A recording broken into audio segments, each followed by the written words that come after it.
Yeah, bro, we go watch it. Why be my favorite rapper? This is the only reason why I'm gonna watch this 2-hour thing, because YB is my favorite rapper. Every time I watch him, it goes up.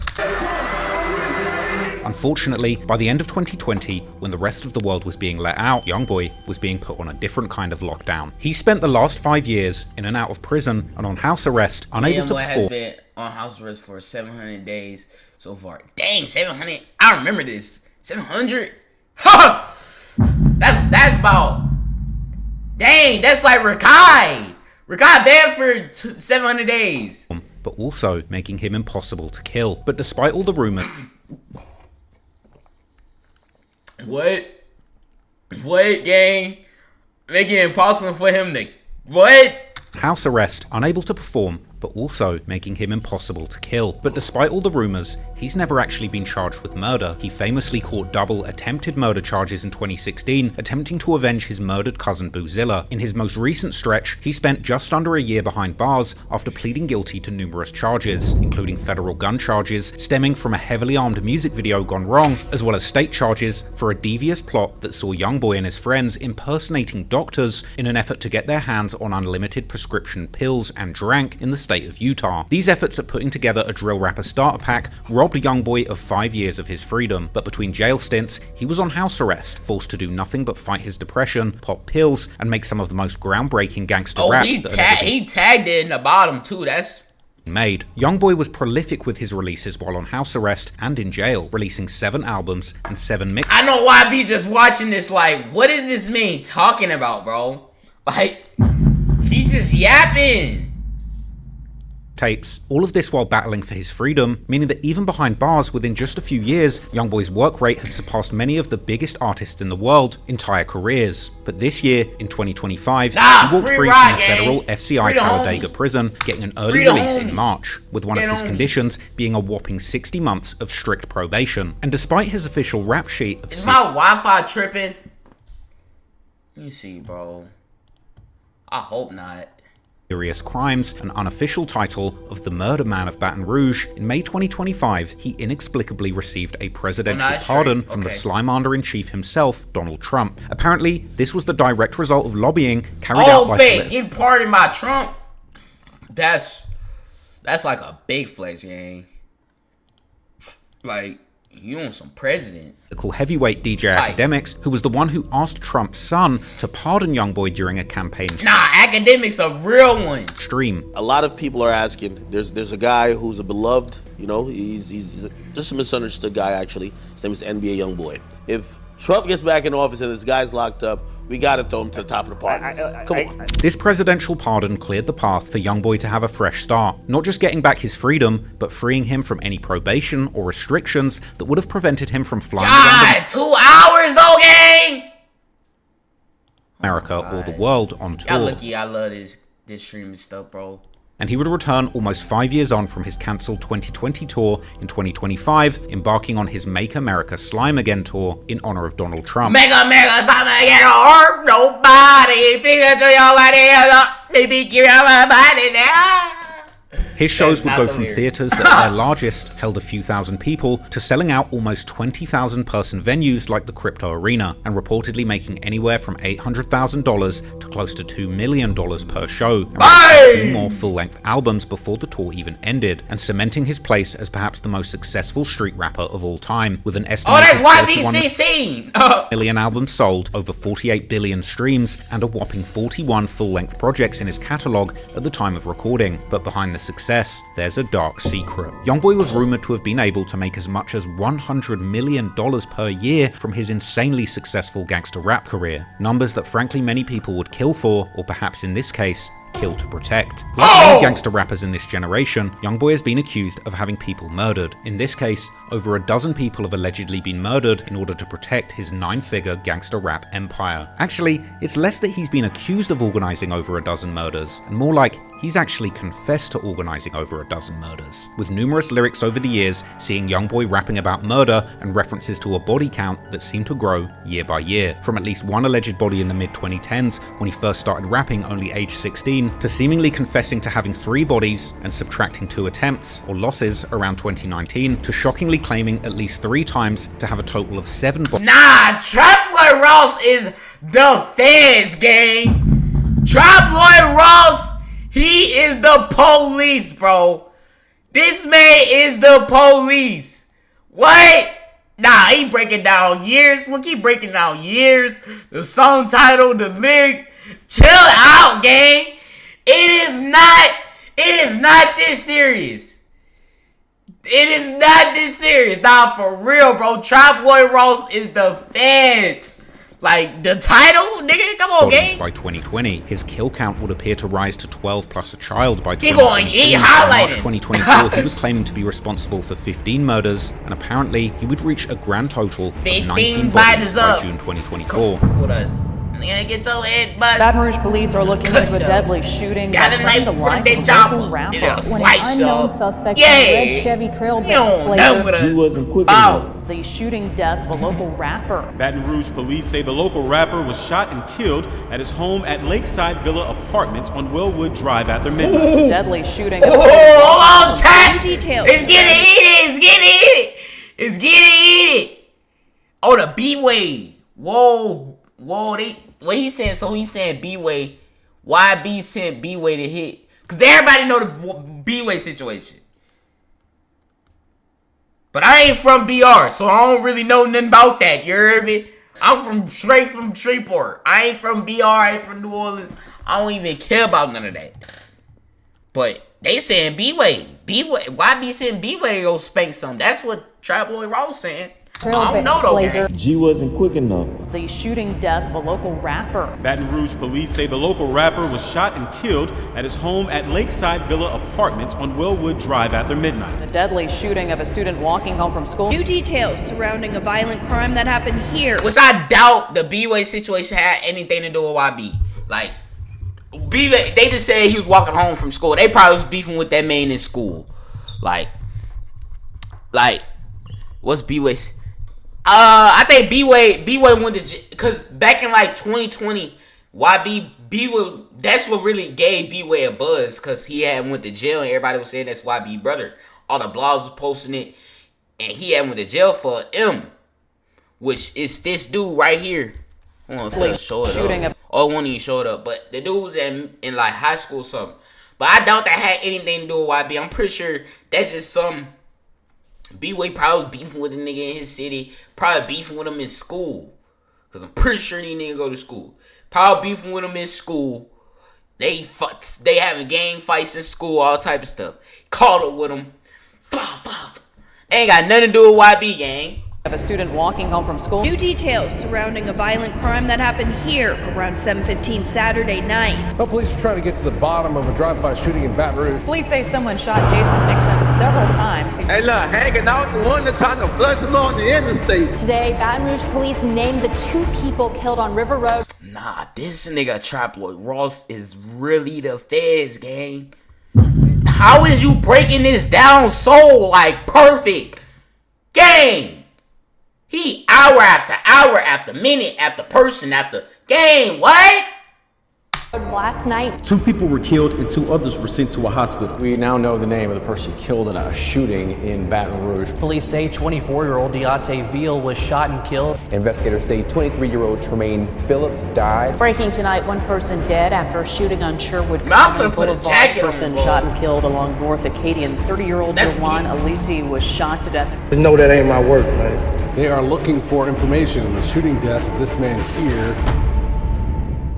And this isn't some huge secret. In fact, I discussed in my previous video, YoungBoy, Real Killer or Fake Gangster, which I made a couple of years ago. Fake Gangster, what else? Yeah. YoungBoy isn't the person pulling the triggers and committing these murders personally. He openly raps about contracting killers over 7 times, never even seeing the face of the people doing the hits. Although his 2016 Like, what they gotta do with YB though? Like, what? These folks just beefing in their city, bro. This ain't got nothing to do with this man. attempted murder charges would prove that he's clearly capable of pulling the trigger if it came to it. In efforts to prevent him bailing out on his prior charges, the FBI have openly labeled YoungBoy as the known leader of a violent Louisiana gang. And the truth is, he is literally surrounded by shooters at all times. That bit. Oh, let's see who all on there. Louisiana this gang. main Trap Lloyd Ross is the feds. So you got 3-3. Baba fucking, I don't know him. I forgot his name. Don't know these two niggas. This fucking Skelly hit. I forgot that nigga. Did fucking Lil Dump. Hold on, let me switch it for y'all. This Lil Dump. This Herm. I don't know him. This Tim. I don't know who that is. He is literally surrounded by shooters at all times. One of the most notorious shooters in the South, being affiliated with his NBA and record label and his alleged 4K trade street gang and their allies state. Nah, he got the names. YoungBoy goes. Nah, Trap Lloyd. Bro, he got the names of the hitters. Gang, nah, you big fed. You is big fed up, gang. Alleged 4K Trey Street Gang and their allies state to state, meaning that wherever YoungBoy goes, he's accompanied by countless crash outs who are... Oh, that's that big Pistol P. Now you can see it fade. Alright, so you got let me see what you saying, folks. Oh, hold on. So, let me break it down to y'all. You got Big Herm, the Black Sheep. You got Baby Joe. You got, I don't know who he is. Lil Dump. I don't know him. I forgot his name. I forgot that nigga. I don't know who this is. This Pistol P. He just came around that bit, but that's little I think he related to Dump or something like that. I think that's what they said. You got Lil Tim. You got Big 10. You got Big B. You got Big Baba. You got 3. You got damn, what's her name? Fuck. This I think that's 10 people. This 10 cousin. Facts. Rico and PY. I gon' fake. Any nigga that got a gray nigga chain on, they hit some up behind that. Yeah, if they got this chain up, they got no. I ain't the feds though. I ain't the feds. I'm just a streamer. But if they got this chain on, yeah, they catching hats. Nigga. They got this chain on. They catching hats. You see Tim with one on the other day, and you already know he caught a hat. You already know. Lil Tim wasn't wearing but one before, but he wearing one now, nigga. But yeah, bro, any nigga with this chain on, no, they stepping. Yeah. Ready and willing to shoot and catch bodies to protect YoungBoy and his multi-million-dollar interests. So in this, that's how it should be, though. That's how it should be. I'm finna protect the motion man. If he giving me pay, if this man the reason why I'm got money in my pocket, gang, I'm finna make sure nothing happen to him. Facts.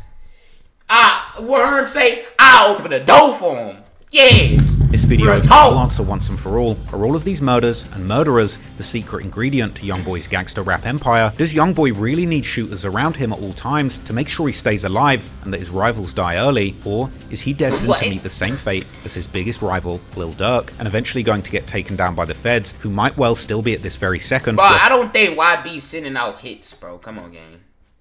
Like, come on. Nigga probably giving out green lights, but he ain't just saying, hey, bro, I just called. Like Louisiana niggas, they not like Chicago niggas. I'ma keep it real. Chicago niggas are dumb. You see what Dirk just pulled off. That's an average Chicago nigga. Louisiana niggas is not doing that. We not doing that. Come on, gang. Who just doing that, gang? Working tirelessly to solve these murders while he's reaching the peak of his career. Well, in this video, I have all of the answers, as I'll reveal one by one the gruesome truth behind each. Trap Lloyd Ross is dead ass the feds, bro. Like this, like the way he talking too. Like look at his board. Can't use the police. And every one of YoungBoy's alleged 19 murder victims. Oh, this finna be my thumbnail. Fuck you talking about? Victims which have never before been identified publicly until now. Well, I need a better picture, nigga. Around him are all to fate this video. Every one of YoungBoy's alleged 19 murder victims which have never before been identified publicly until now. There we go. Bang! Now. Put my head. But before we go any further, I just want to warn you. This video contains the green flat. Matter of fact, I need to put mine on. He too slimed up. He too slimed in.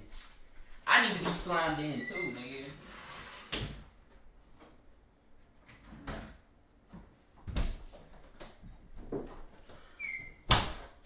You can't be the only one slimed in though. You can't be the only one slimed in, gang. Themes of death, murder, and violence. If you're uncomfortable with any of these tragic themes, you might want to choose another video. I'm going to break down each one of the suspected 19 murders that YoungBoy claims that he organized, the tragic story behind it, and also the social media rumors regarding exactly which NBA members people think pulled the trigger. Much of the information in this video is based on public rumors, and I can't 100% vouch for the authenticity of the theories that have been circulated online by third parties. This video has been created for documentary and journalistic purposes to raise awareness about a story in the public interest regarding a well-known public figure. All clips included in this video are included under the doctrine of fair use for analysis, critique, and news reporting, and I've ensured that this video has been heavily censored in order to comply with YouTube's community and advertiser guidelines. But if you want an uncut and extended version of this video, you can go to patreon.com/traplawross, where I upload all of my full-length documentaries completely uncut. But if you're okay with all of that, then just keep watching and get ready to hear the single most insane story in gangster rap that you will ever hear. Years before the sold-out stadiums, the 40 billion streams, and the countless Reddit posts speculating on how many murders YoungBoy was responsible for, he was just a troubled southern kid from Baton Rouge, Louisiana. His real name is Kentrell Deshaun Golden, and he was born in 1999 in Baton Rouge, where he grew up in the city's north side around 38th Street and Chippewa. Suffering a turbulent childhood, overshadowed by violence and tragedy, in part due to his father getting a 55-year sentence for armed robbery and attempted murder, and the death of his beloved grandmother who raised him, this all led to YoungBoy being sent to a group home where he would suffer severe abuse and bullying before he would eventually start a life of crime of his own during his teenage years, doing home invasions and robberies that would eventually land him in juvenile detention. It was during this time that YoungBoy finally found his purpose through writing rhymes, and upon his release, he began recording low-quality songs at home with his friend and roommate OG33 using a cheap microphone from Walmart. It didn't take him long to pick up a buzz in the Baton Rouge street rap scene, and he soon aligned himself with a local rap label and borderline gang, Top Boy Gorilla, or TBG, led by rappers G Money and Fredo Bang. Unfortunately, one of the first people to give YoungBoy a leg up in his career would wind up being the first of many people that would be murdered to protect that career. YoungBoy would eventually release his first mixtape, Life Before Fame, under the TBG label in 2015, but soon, issues like jealousy, disputes over money, and street beefs seemed to cause a falling out between YoungBoy and TBG, and in the aftermath, he and his close friend OG33 branched off and started their own movement that would eventually be... I'd be protected, nigga. If I was part of the clan, nigga, I'd be protecting YB too, nigga. Facts. Nigga, if he put money in my pocket, gang, man, you know I'm stepping behind that. Real talk. Nigga, I step behind that anyway. And I'm a fan. Nigga, YB coming on my post whenever I first got the popping on streaming. Once I started, when I first started streaming, YoungBoy had coming on my post game. That shit gave me a buzz. I ain't gonna fake. Matter of fact, I can show y'all. Nigga, let me show y'all niggas. When I first started streaming, YB was the first nigga to really just show a nigga support. The first nigga. Facts. And this was in May 28th, bro. I just started my streaming shit. This was in May 28th, bro. He had coming under my post game. That shit gave me a buzz. But then my account got banned, so that shit had stopped. No.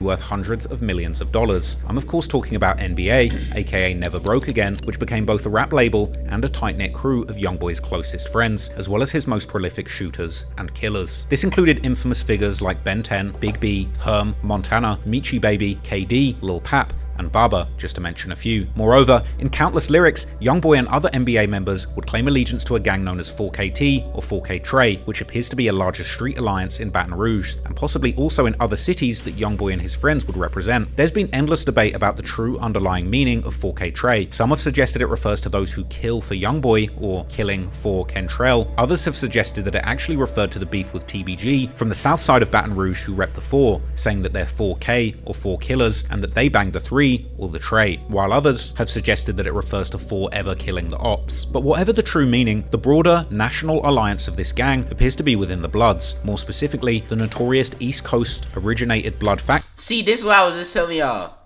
This is what I was telling niggas the other day, bro. 4K Trey, it's not YoungBoy gang. It's not YoungBoy. YoungBoy did not make up fucking 4K Trey, nigga. That is a Blood set. Gang. Look at these niggas. Look at this, like in the 90s. Watch a nigga pop up with a green flag. Is to be within the Bloods, more specifically the green flag. He's a Blood. He's a Blood. That ain't just not. And this is before YB probably wasn't even born when this video was recorded. Notorious East Coast originated Blood faction on some GTA type shit, Murder or SMM, who are known for sometimes representing themselves with the bright green color instead of the traditional red. See, that's why I just said it's a Blood. It's not YoungBoy. YoungBoy didn't make this flag. SMM, who are known for sometimes. This is a Blood set. You see, the Bloods, the green, the Bloods. The green. The Bloods. The green. The same shit. Sometimes representing themselves with the bright green color instead of the traditional red, while also making use of other symbolism based on this color theme, like calling each other slime. But before NBA or 4K Trey would allegedly commit their first murder, they would Blood. Chucky Blood in too. Suffer a tragic loss of their own, which led to one of the only incidents where YoungBoy himself had been confirmed to have personally been involved in a shooting. These events began unfolding when YoungBoy's cousin Boozilla, affiliated with a crew known as BBG or Bottom Boy Gorillas, was gunned down in November 2016. BBG was a direct rival to TBG, the label and gang that YoungBoy declined to sign to, who had since turned from YoungBoy's acquaintances to his main rivals. In the aftermath of Boozilla's murder, YoungBoy would wind up catching a double attempted murder charge for a shooting incident where low-key, if you think about it, since YB had coming on my post, I'm really 4K Trey, I'm really just 4K Trey. I'm 4K Trey automatically. No bullshit. I'm really just 4K Trey automatically only because YB coming under my shit. I'm blood in now, nigga. Fuck you talking about, nigga. I'm dying behind the crew, nigga.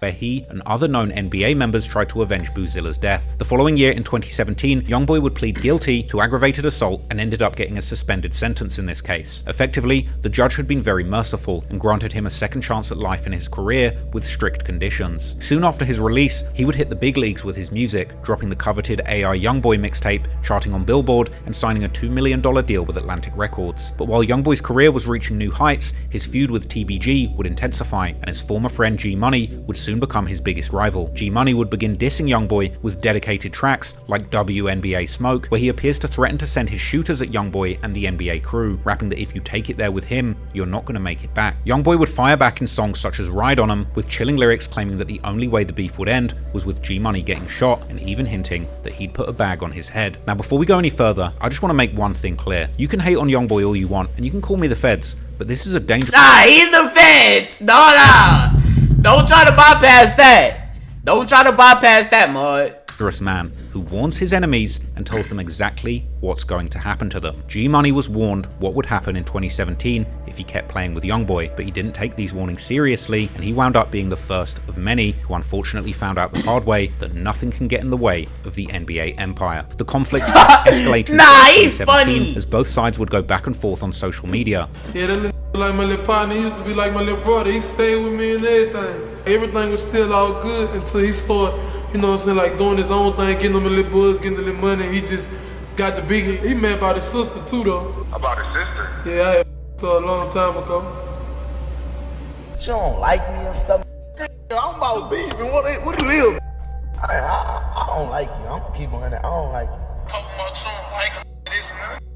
You ain't no for you to like, you hear me? G-Money wanted all the smoke, and his next move would be a fatal escalation. On August the 27th, 2017, G-Money dropped his notorious song Industry, another dedicated diss track aimed at YoungBoy and NBA, but this time, G-Money would get way more personal, mentioning people close to YoungBoy like his late cousin Boozilla and his mother Sharonda, as well as his sister, this time in a way that made sure that the relationship between these two former friends would never be repaired. But perhaps most interestingly, G-Money also revealed that someone had allegedly put $100,000 on his head, with Redditors later spreading rumors that YoungBoy's notorious manager Big Dump was actually the very person behind this $100,000 bounty. Famously, the video also prominently featured a Chucky doll, which was apparently a reference to an earlier YoungBoy video called What I Was Taught from September 2016, where the same doll could be seen, and this cursed doll would continue to pop up in You got one right here, gang. This cursed doll.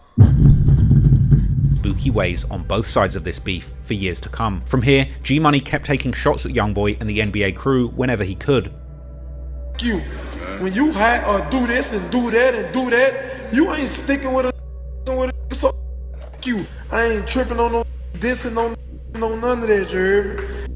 You, your mama, your brother, your cousin, your auntie, your uncle, whoever. Way throwback, you heard me?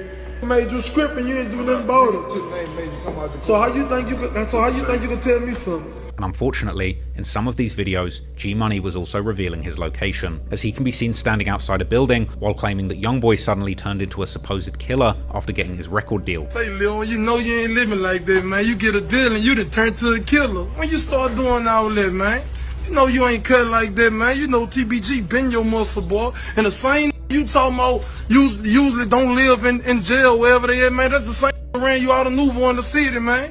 Yeah, you remember Will? Yeah, Will's out there. Yeah, you remember he ran out that store, man. You know what's happening with us, man. You hear me? Real. And I'm living out shit, you hear me? Everything you got with a deal, I got without a deal, man. You hear me? You know, 30 plus on my neck with no deal. Yeah, for real.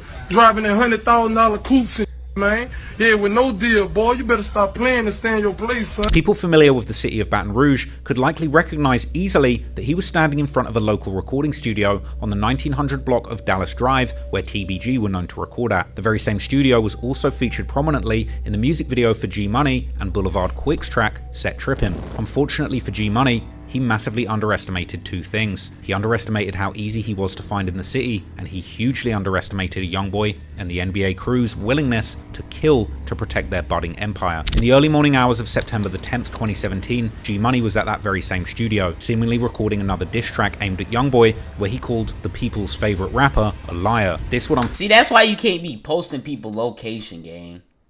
This is exactly why you can't be doing that. 2 hours? Like, you can't be doing that, gang. Another diss track aimed at YoungBoy, where he called the people's favorite rapper a liar. This would unfortunately end up being his last recording, as around 1:30 AM, G-Money would step outside the studio building and take his last breath before he was ambushed and shot dead. Baton Rouge police are looking into a deadly shooting that claimed the life of a local rapper. Police say someone shot and killed 22-year-old Garrett Burton on Dallas Street around 1:20 last night. Burton performed under the name G-Money. An alleged picture of the shooter at the scene would later circulate. Whoa, I ain't see this. This gotta be fake. This gotta be fake. Cause I think they said he got hit with a Draco. This right here gotta be fake. There's no way this is real. On Reddit, G-Money's good friend Fat Chapo, who was with him at the studio the night of the murder, would later... Yeah, I think that's fake, bro. Cause they said they ain't had cameras in the area, bro. That gotta be fake. Describe the evening's dark events in a later interview. I was the first out the door. G walked out that door by himself. I told him before he walked out the door, like, and when I went to go get the slippers, he walked out the door on his own. And they start shooting. When they start shooting, I really didn't know what was going on because I heard a boom, but when as soon as the shooting stopped, I ran out the door.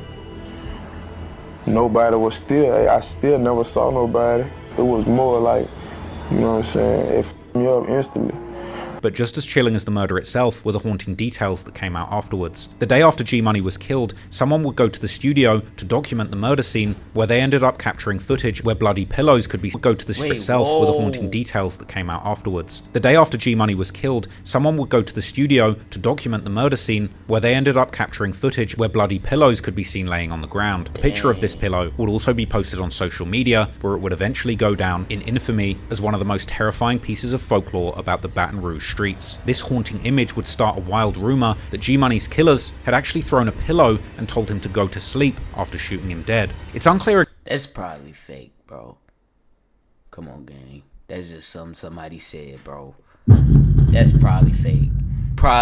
Somebody in the studio probably gave him a pillow and told him to hold it over his neck. Come on, gang. Y'all need to stop believing stuff y'all see on the internet, bro. Like, for real, gang.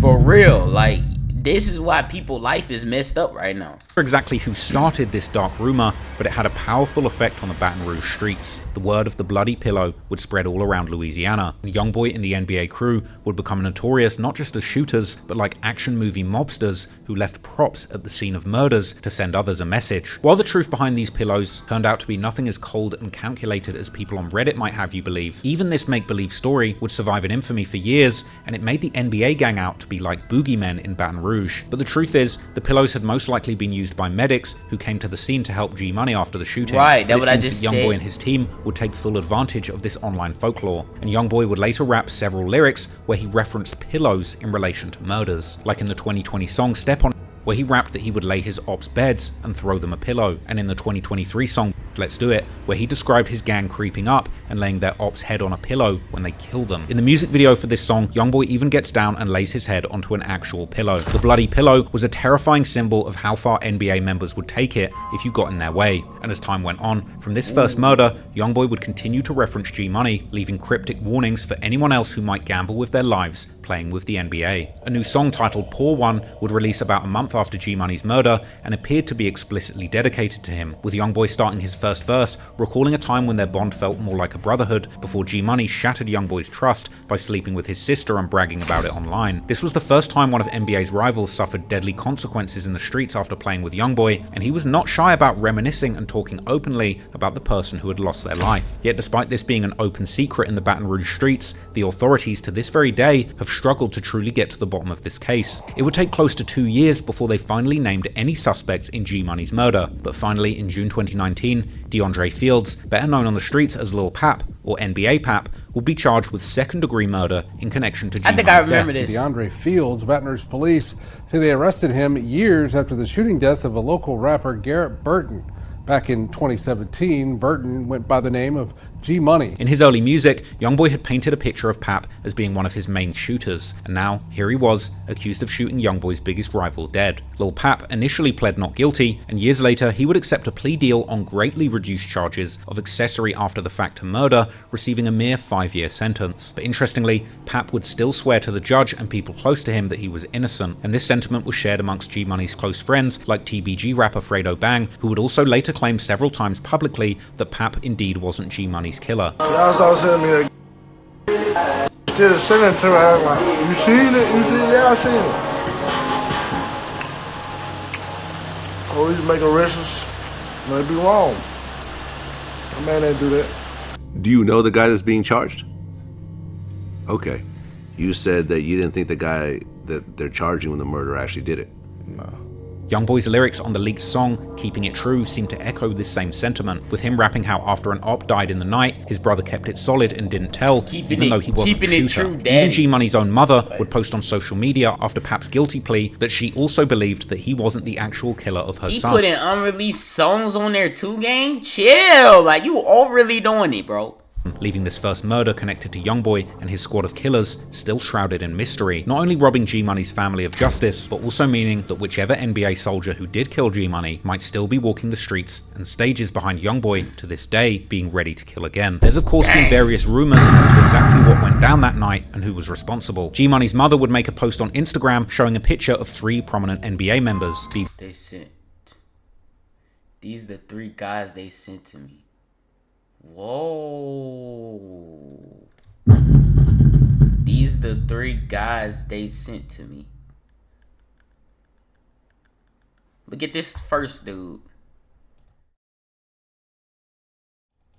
This baby Joe. This I don't know who the fuck he is. I don't know who he is. Baby G Fredo, Ben 10, and Baby Joe, saying these were the 3 people that the police said killed her son. Other rumors would circulate, particularly Joe, saying these were the 3. Dang. Nah, this getting spooky, bro. What I say, if you got that grave digger chain on, you stepping. That big Baby Joe, he got one. That big 10, he got one. BBG Fredo, I don't know if he got a chain. I don't know. Hey. I sound fair, bro. I need to stop. I'm stop. 3 people that the police said killed her son. Other rumors would circulate, particularly on Reddit, where many have claimed that Pap indeed was not responsible, but was only connected to the case due to being caught with the gun that was used in the hit, while some have denied this. Some spread false rumors that YoungBoy might have killed G Money personally, but he apparently had the perfect alibi, playing a bro, this man YB is probably a $500,000 nigga, bro. You think this nigga $1 million nigga?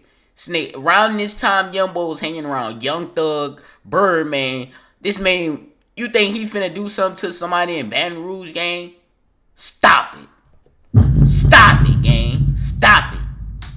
Show in New York City at the Gramercy Theatre that very night. Other NBA members would be caught on live with Quando Rondo in 2018, including OG3, Ben 10, and off-screen, Baba Osama, who is heard saying that they're smoking. I mean, to be honest, I wouldn't think, if we going by that picture that they just showed, I don't think it'll be 10 or Baby Joe, because back then they was way skinnier. The person in the picture like they was a little bit chubby. So let's see them other 2 dudes. On G Money before a frustrated OG3 ends the live abruptly. Yeah, we smoking on G Money right now. Whoa. Nah, he tripping. One far-fetched rumor circulating on Reddit suggested that NBA Herm and Baby Joe were actually the shooters, and that it was Ben 10 who threw the pillow and told him to go to sleep. Herm's name has been put forward by some on social media due to very suspect posts made by YoungBoy over the years, as well as the fact that he appeared right next to YoungBoy when he laid his head what they gotta do with anything on the pillow in the music video for Bitch Let's Do It, as well as being on the original live that teased the song with people what they gotta do, what do him being there gotta do with anything, bro? Commenting how crazy it was to rap these lyrics, stood right next to people on the internet is delusion, bro. I'm telling you, hanging around these type of people will have your life messed up, gang.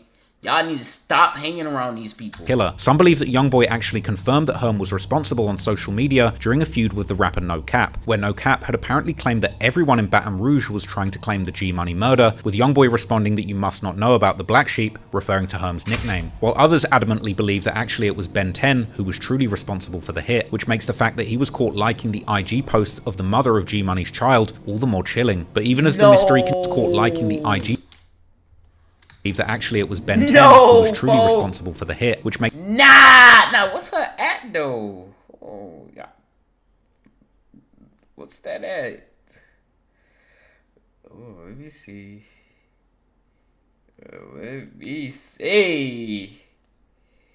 Let me see. Not like some little ratchet shit, son. What's that? What's that at? Damn. Oh no.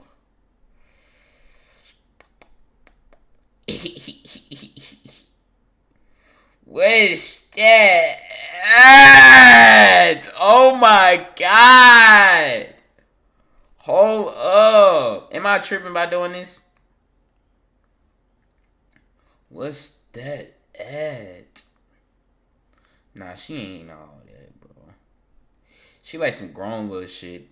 Makes the fact that he was caught liking the IG posts of the mother of G Money's child all the more chilling. But even as the mystery continues, so does the disrespect, as G Money's grave has been vandalized. She had a little glow up, bro. I remember whenever she first, like, whenever she was first around, like, nah, she ain't. That bitch look ratchet. But, I don't know now. She got some money too. I have a fuck with that.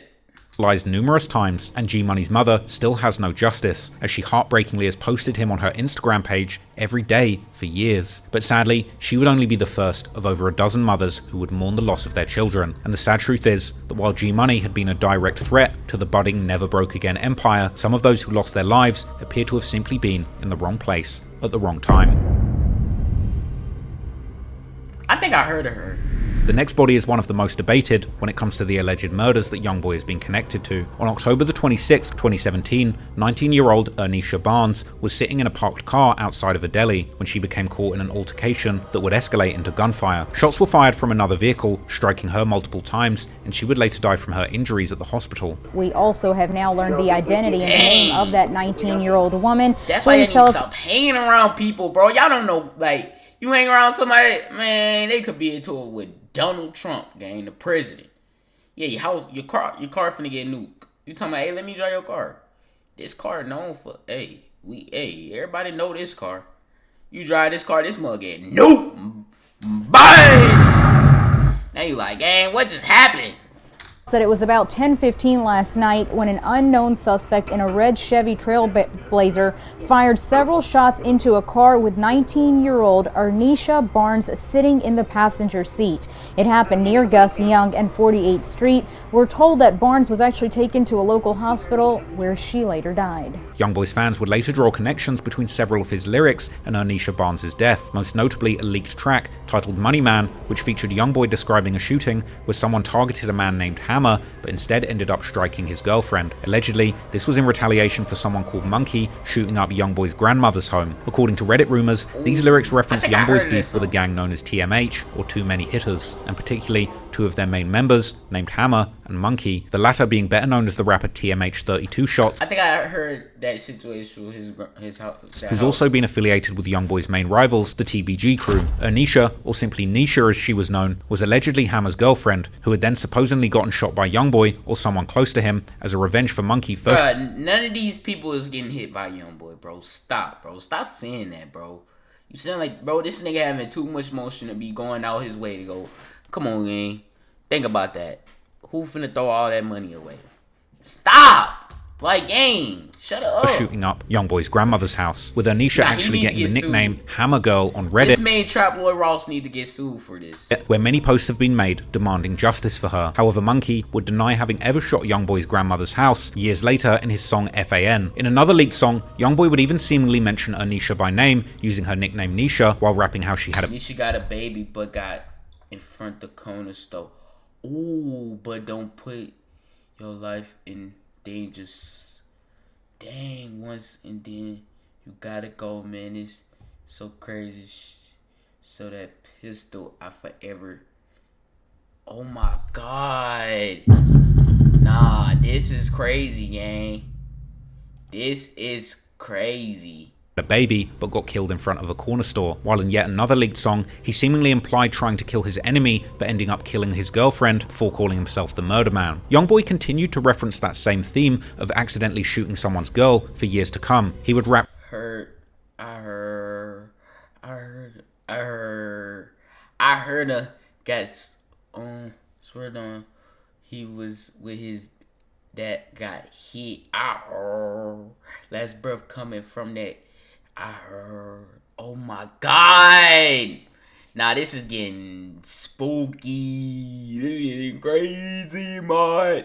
Chilling lyrics on the 2023 song I Heard that someone got swerved on with their girl, she got hit, and he heard her take her last breaths. But despite fan theories that YoungBoy, or at least someone close to him, was responsible for this tragic murder, in actuality, already in October 2017, two people had been arrested in relation to the incident. 27-year-old Donnie Spencer, who was charged with first-degree murder for allegedly killing Ernisha in a drive-by shooting, and 30-year-old Ashley Taylor, who was charged with attempted second-degree murder and illegal use of a weapon for apparently shooting at another woman in the same spot just minutes before the fatal shooting that killed Ernisha. Scotty Hunter tonight with the key thing that helped police make a very quick arrest.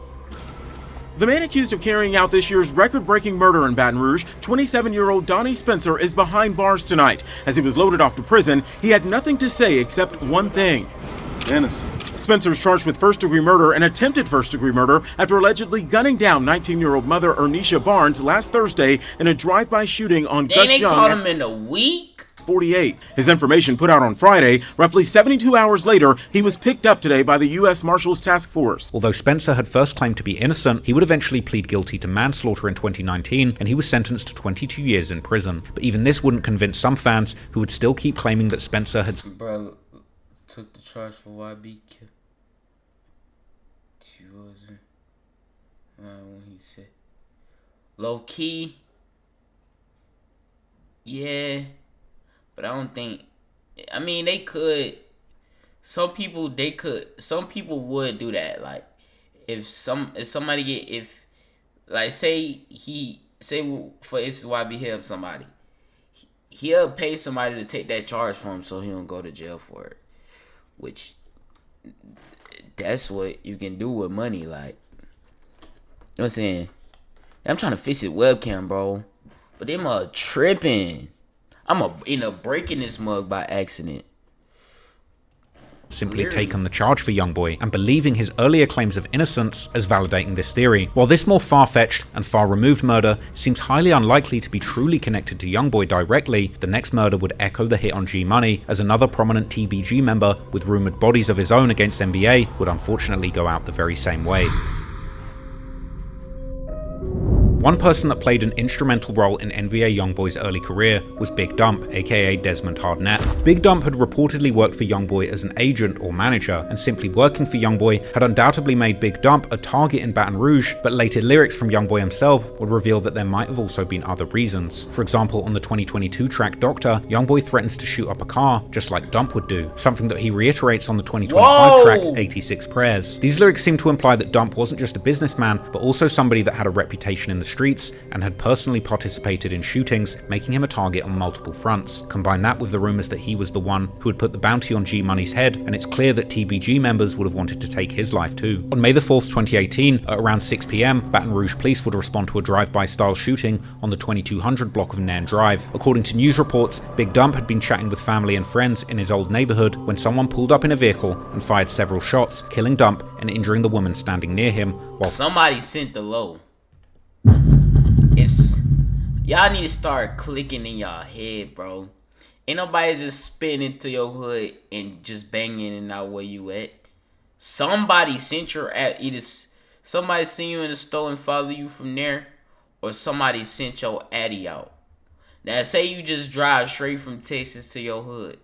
You ain't make no stop. You ain't stop at Walmart. You ain't go to the gas station. You just went straight to your hood. And all of a sudden, somebody just get to banging it out. Yeah, nigga, somebody to drop your low game. Could have been your neighbors.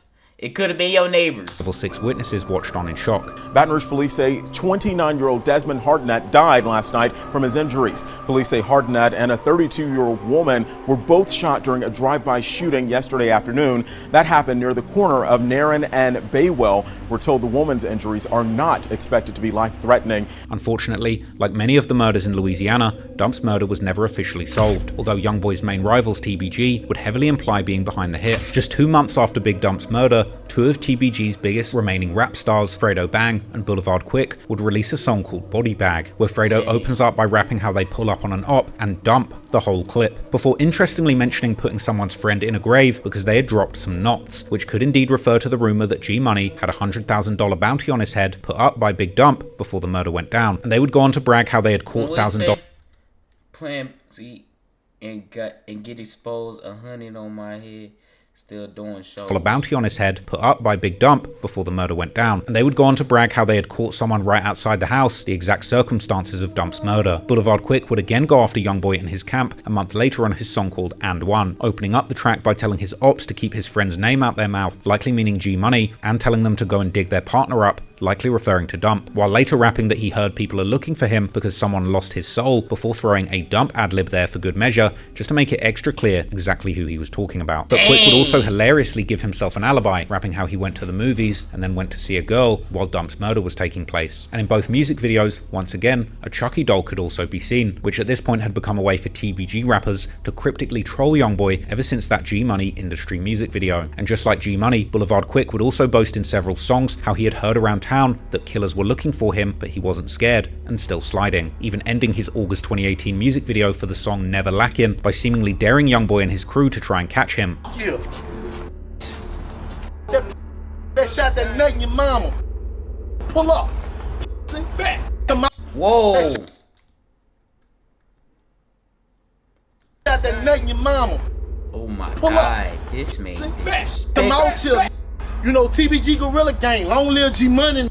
I'ma talk my shit. I don't hide behind money.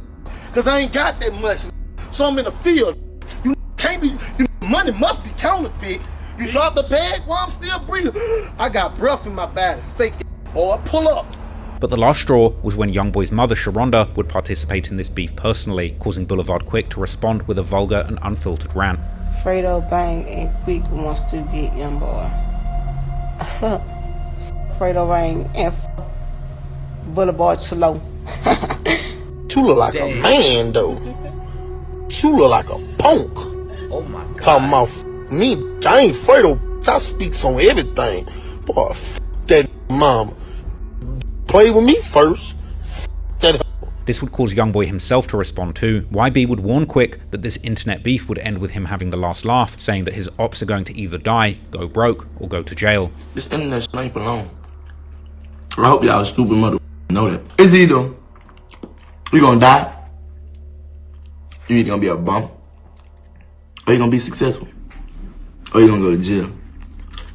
Then, on November the 26th, 2018, about 6 months after the murder of Big Dump, the Baton Rouge police would respond to Lakeside Villa Apartments just after 12:30 a.m. There, they would find 25-year-old Ashton Wells, aka Boulevard Quick, suffering from multiple gunshot wounds, and he would be pronounced dead at the scene soon after. Although the news reports would acknowledge that Boulevard Quick was already the second TBG rapper killed in recent years, the authorities had no suspect or motive. Interestingly, some people who followed a subreddit about Baton Rouge culture, not necessarily its gang culture, but the city at large, would even be aware of Boulevard Quick's disrespectful attitude and murderous tendencies, showing even that everyday people living in the city would too be celebrating his death. But Boulevard Quick's death was followed by numerous occasions of YoungBoy and his NBA 4K Trey affiliates dissing him and seemingly implying that they had been directly responsible for the murder. The day after Quick died, YoungBoy would appear on an IG Live while being in noticeably good spirits. He would rap lyrics from his upcoming track, My Mama Say, an interesting name for a song given that his mother had just been exchanging words with Quick, rapping that people keep talking about touching him, but they're the ones who keep ending up dead. The full song would drop the following month on YoungBoy's new project titled Realer, which included numerous lyrics that seem to imply that YoungBoy has people killed and is planning to use his newfound rap game riches to pay his shooters to keep killing people for him. He would rap specifically how he smokes up with his hitmen while plotting the next murder, and that they tell him that all behind YoungBoy they will kill people and that he will guarantee their check if they wet their targets. He would rap about the killers around him looking up to him and saying that he has bodies and that he hopes they don't catch up with him. In later songs, there would also be much more obvious references towards Boulevard Quick specifically, like this main trap with Ross. He doing unreleased songs too. Impact from that chop, but this man doing unreleased songs. You was the feds, gang. The song Impact, where YoungBoy rapped how someone dissed his mother, so he ended up killing them. And famously on the song 1.5, where he raps that his mother had told him to leave Quick dead for speaking on her. Also, other NBA members would participate in the dissing, like NBA Big B, who in several songs dissed someone fat who died, clearly referencing Quick, even including a cover art of himself literally smoking on Quick, while also rapping in the song that if there's money on someone's head, he promises to get the job done, strongly implying that he had something to do with Quick's death. Interestingly, this murder being November the 26th, 2018, about a week after fellow blood rapper 6ix9ine from New York would end up getting indicted by federal prosecutors for his role. What do this gotta do with anything dealing with 6ix9ine? This man is straight from up north.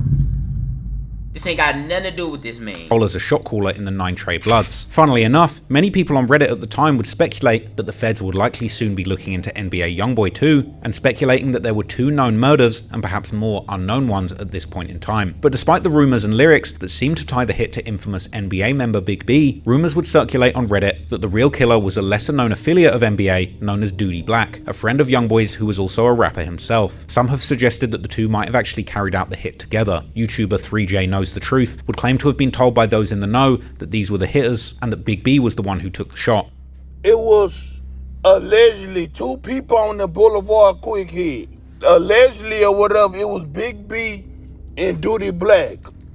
Big B shot or whatever. Boulevard Quick was walking outside, and when he made it to the parking lot, that's when he seen Big B. Quick tried to run. Boulevard Quick tried to run back in the house, and they hit him. Or whatever, they hit him 2 times in the head. Big B. Dang, whoa, that's crazy. He already knew who it was. He instantly tried to run in the house. If this true, that's crazy. Boulevard Quick hit. Allegedly or whatever, it was Big B and Duty Black. Big B shot or whatever. Boulevard Quick was walking outside, and when he made it to the parking lot, that's when he seen Big B. Quick tried to run. Boulevard Quick tried to run back in the house, and they hit him.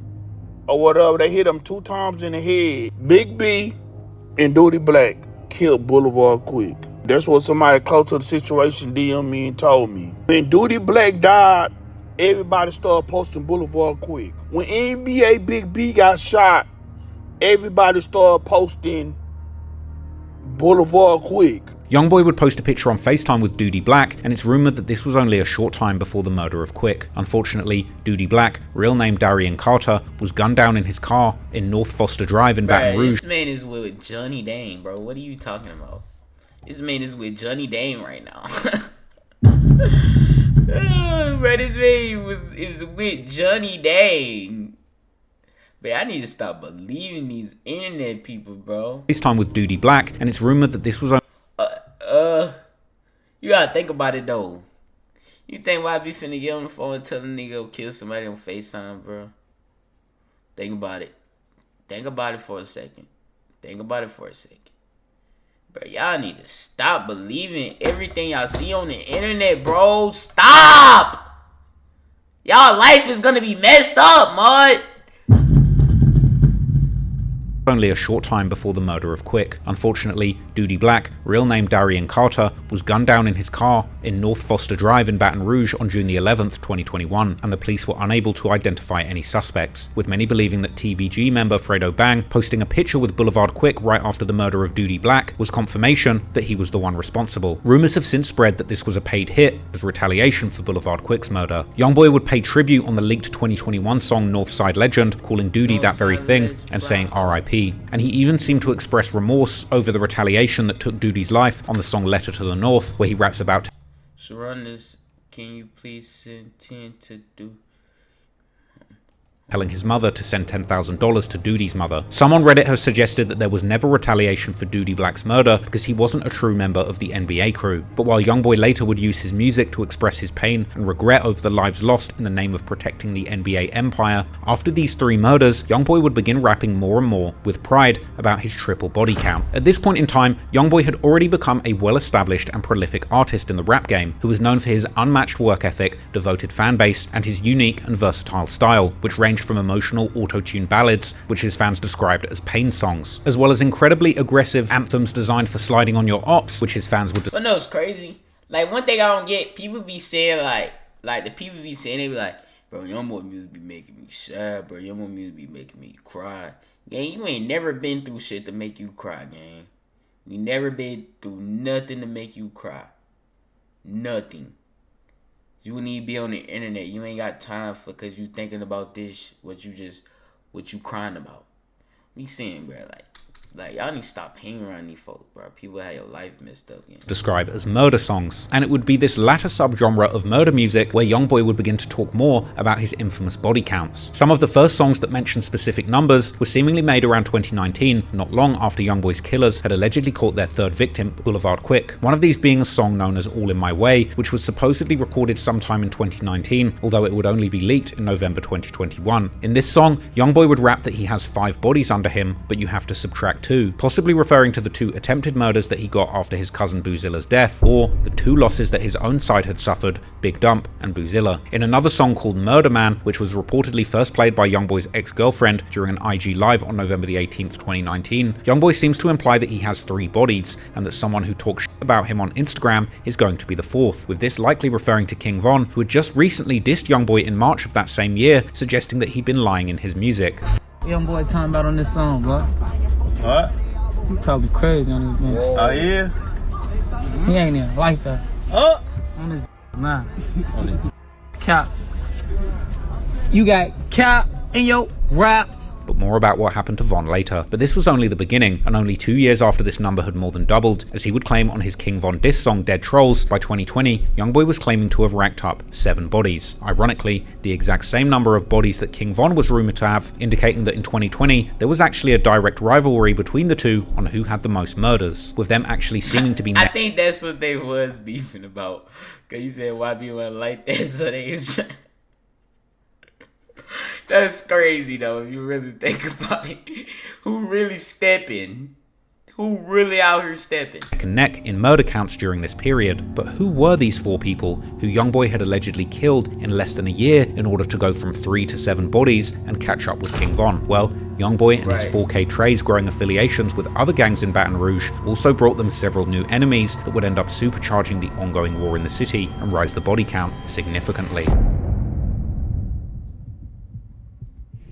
By the end of 2019, YoungBoy had a rumoured 3 bodies under his belt, but he was also killing it in the rap game. October 2019 would see him hitting 2 career milestones that he's still not surpassed. His highest charting hit single, Bandit, with Juice WRLD, and the release of, in my opinion, the greatest album in his catalogue and the best album in modern gangster rap, AI YoungBoy 2. If you want to know more about the sincerely control the best one industry success that YoungBoy was having around this time, go and check out the 6-hour video that I previously did on YoungBoy a couple of years ago. But behind the music industry success, things were getting very complicated in the streets for YoungBoy and his NBA label/gang. At this point, YoungBoy's street rivalries in his hometown had revolved almost completely around his years-long beef with his former friends in the crew TBG. However, coming into the 2020s, another deadly beef would emerge, which I've covered in depth on my second channel, Trap More Ross, this being the beef between 2 gangs known as the Vultures and the Bleeders. The Vultures come out of the so-called Bankstown hood on the north side, which is known as the Third World, while the Bleeders hail from the Glen Oaks neighborhood, also known as Oaktown, which is located to the east from Bankstown. YoungBoy's deadly street alliance 4K Trey would eventually become entangled in the beef between the Vultures and the Bleeders due to shared alliances and rivalries, as Bleeders became allied with TBG, while Vultures became very close with 4K Trey, with the most popular Vultures rapper, YKWHIFV, even receiving an NBA chain from YoungBoy personally. According to online rumors, the chain of events that sparked these new alliances allegedly begun with a murder that hit YoungBoy on a deeply personal level. The connection in this case leads back to yet another gang based in the Sherwood Forest neighborhood on the east side of Baton Rouge, which is most famously represented by B-Way Youngie, a popular rapper who is YoungBoy's actual little brother, with the 2 of them sharing the same father, while there's also a third brother known as D Gobbler. B-Way and D's gangs rep several different names, such as Goblin Gang or DHG, aka Dark Hearted Goblins, and they also rep the number 6 and are sometimes called simply the 6 or 600 or 6 to Crew. B-Way's gang had a long-time rivalry with a gang alliance known as 300,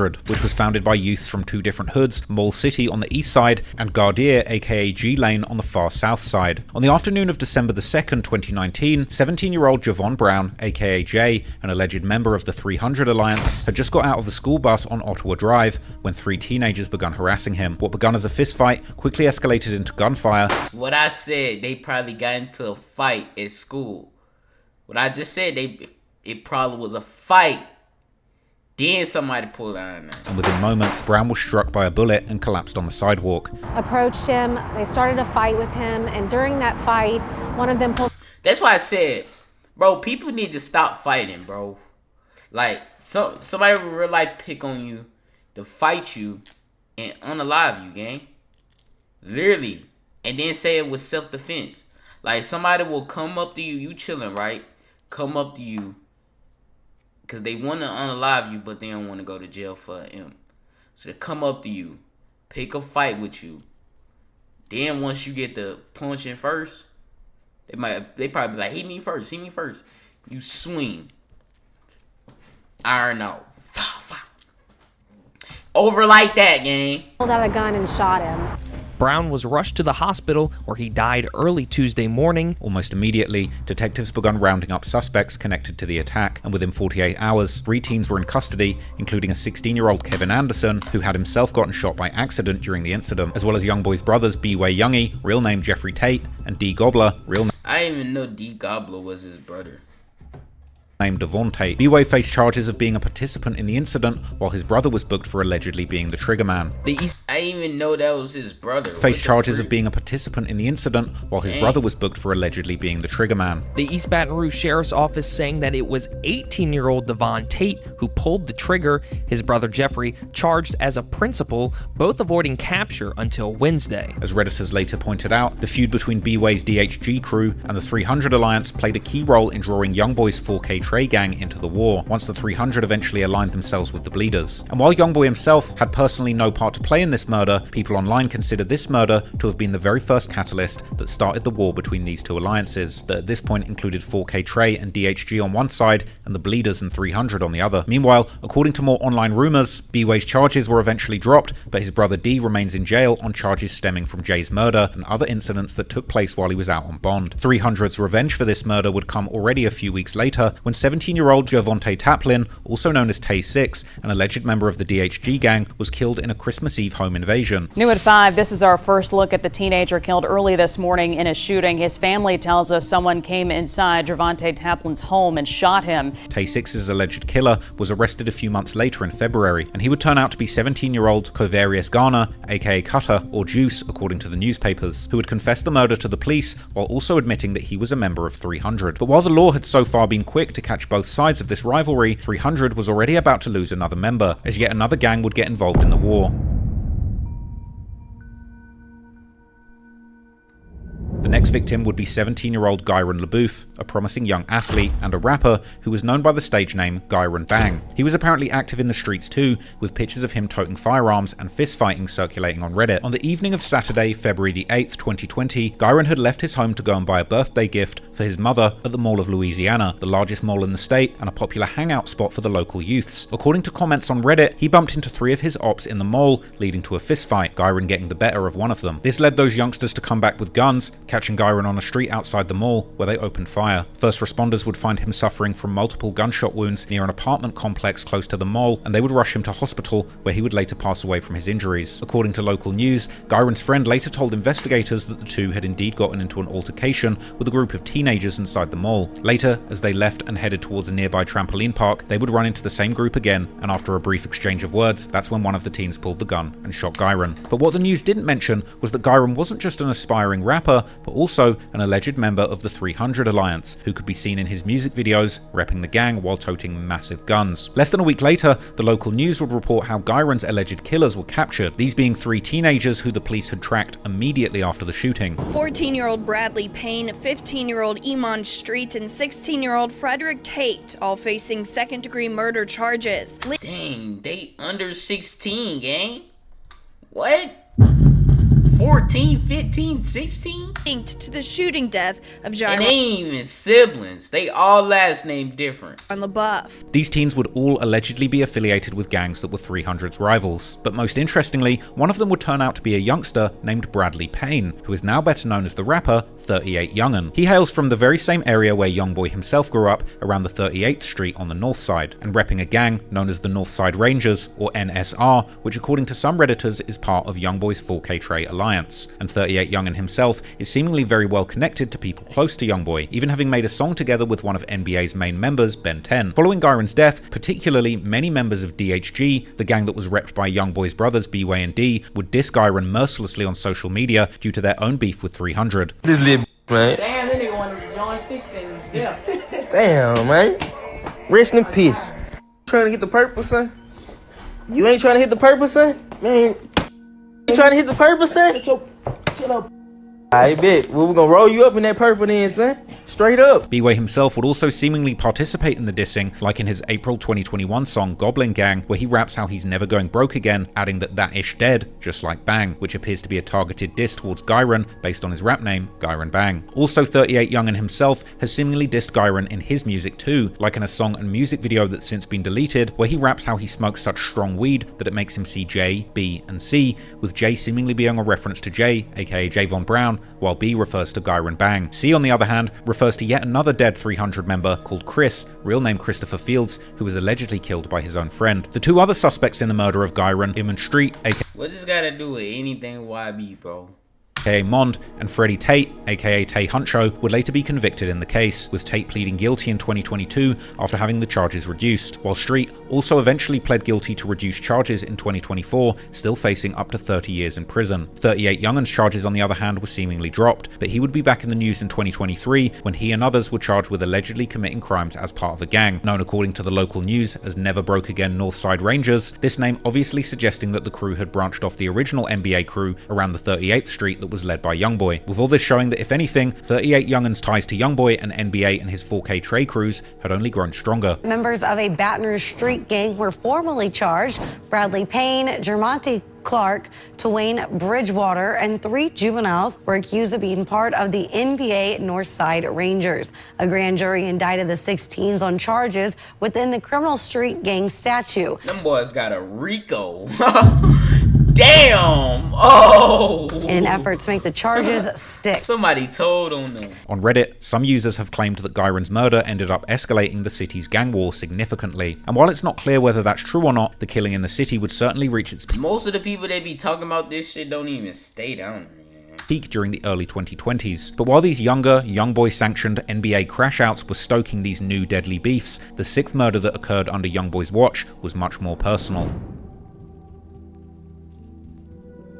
The 6th body traces back to YoungBoy's early childhood, when his best friend Lil Dave, real name David Cobb, was shot and killed at just age 16 during a so-called Rest in Peace picnic held in honor of another slain youth in 2010. Lil Dave's killer was never caught, and according to police, the murder investigation was particularly hindered by the community's unwillingness to cooperate with them. YoungBoy would continue to honor Lil Dave's memory in his music, but he would also rap about his desire for revenge, like in his 2015 track Homicide, where he promised that once they catch the person that killed Lil Dave, he will die, and in the 2016 track R.I.P. Lil Dave, where he promised revenge for what was done to Lil Dave. However, there would be a drastic shift in the way that YoungBoy rapped about Lil Dave 2 months into 2020. In his unreleased 2020 track, Hold 13, YoungBoy raps that they killed Lil Dave when he was 12, but once he made 20, he knocked the killer's face off. The line made 20 could be seen as a reference to either YoungBoy reaching the age of 20, or perhaps racking up a net worth of $20 million by this point, or possibly even paying $20,000 to avenge Lil Dave. He would also expand on this in his other songs, like rapping in his 2024 track Missing Everything that he had a flunky pop the person that killed Lil Dave, while in a leaked song called Yesterday, he raps how his life is not anything like it was in the old days because he doesn't need to get revenge for Lil Dave's death anymore. On another leaked song titled Fighting Demons, YoungBoy would rap how he woke up one morning and heard that somebody had caught the boy that killed Lil Dave, and described frantically calling Ben 10 for an update on the situation and being disappointed to find out they didn't hit him in the head with more than one bullet. Online rumors would eventually connect these lyrics to a shooting that took place on March 1st, 2020. That night, at around 7:40 p.m, 28-year-old Lewis Cryer was standing outside on the 6700 block of Cambridge Street when a car rolled past and someone opened fire. Cryer was hit multiple times and rushed to the hospital, where he would later die of his injuries.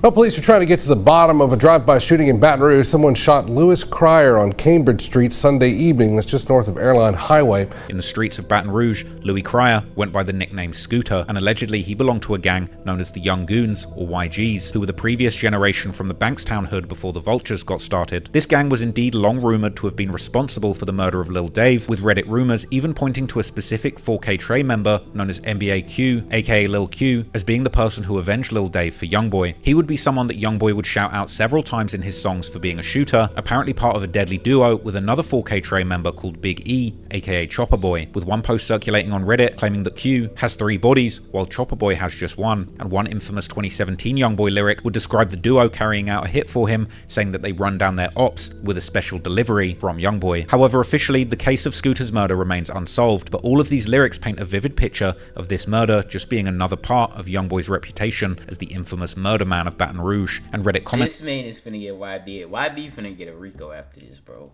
Are convinced that YoungBoy was directly responsible for calling this hit, with lyrics from the leaked song Hurt Somebody, aka Out My Body, seeing YoungBoy appearing to take credit for avenging Lil Dave and referencing someone called Jordan lining it up. Now, YoungBoy was seemingly using his rap riches to settle old scores from the streets of Baton Rouge from 10 years ago, but it would seem that despite the NBA crew reaching the upper echelons of the rap game, this didn't mean their long-running and biggest ops from TBG would be spared.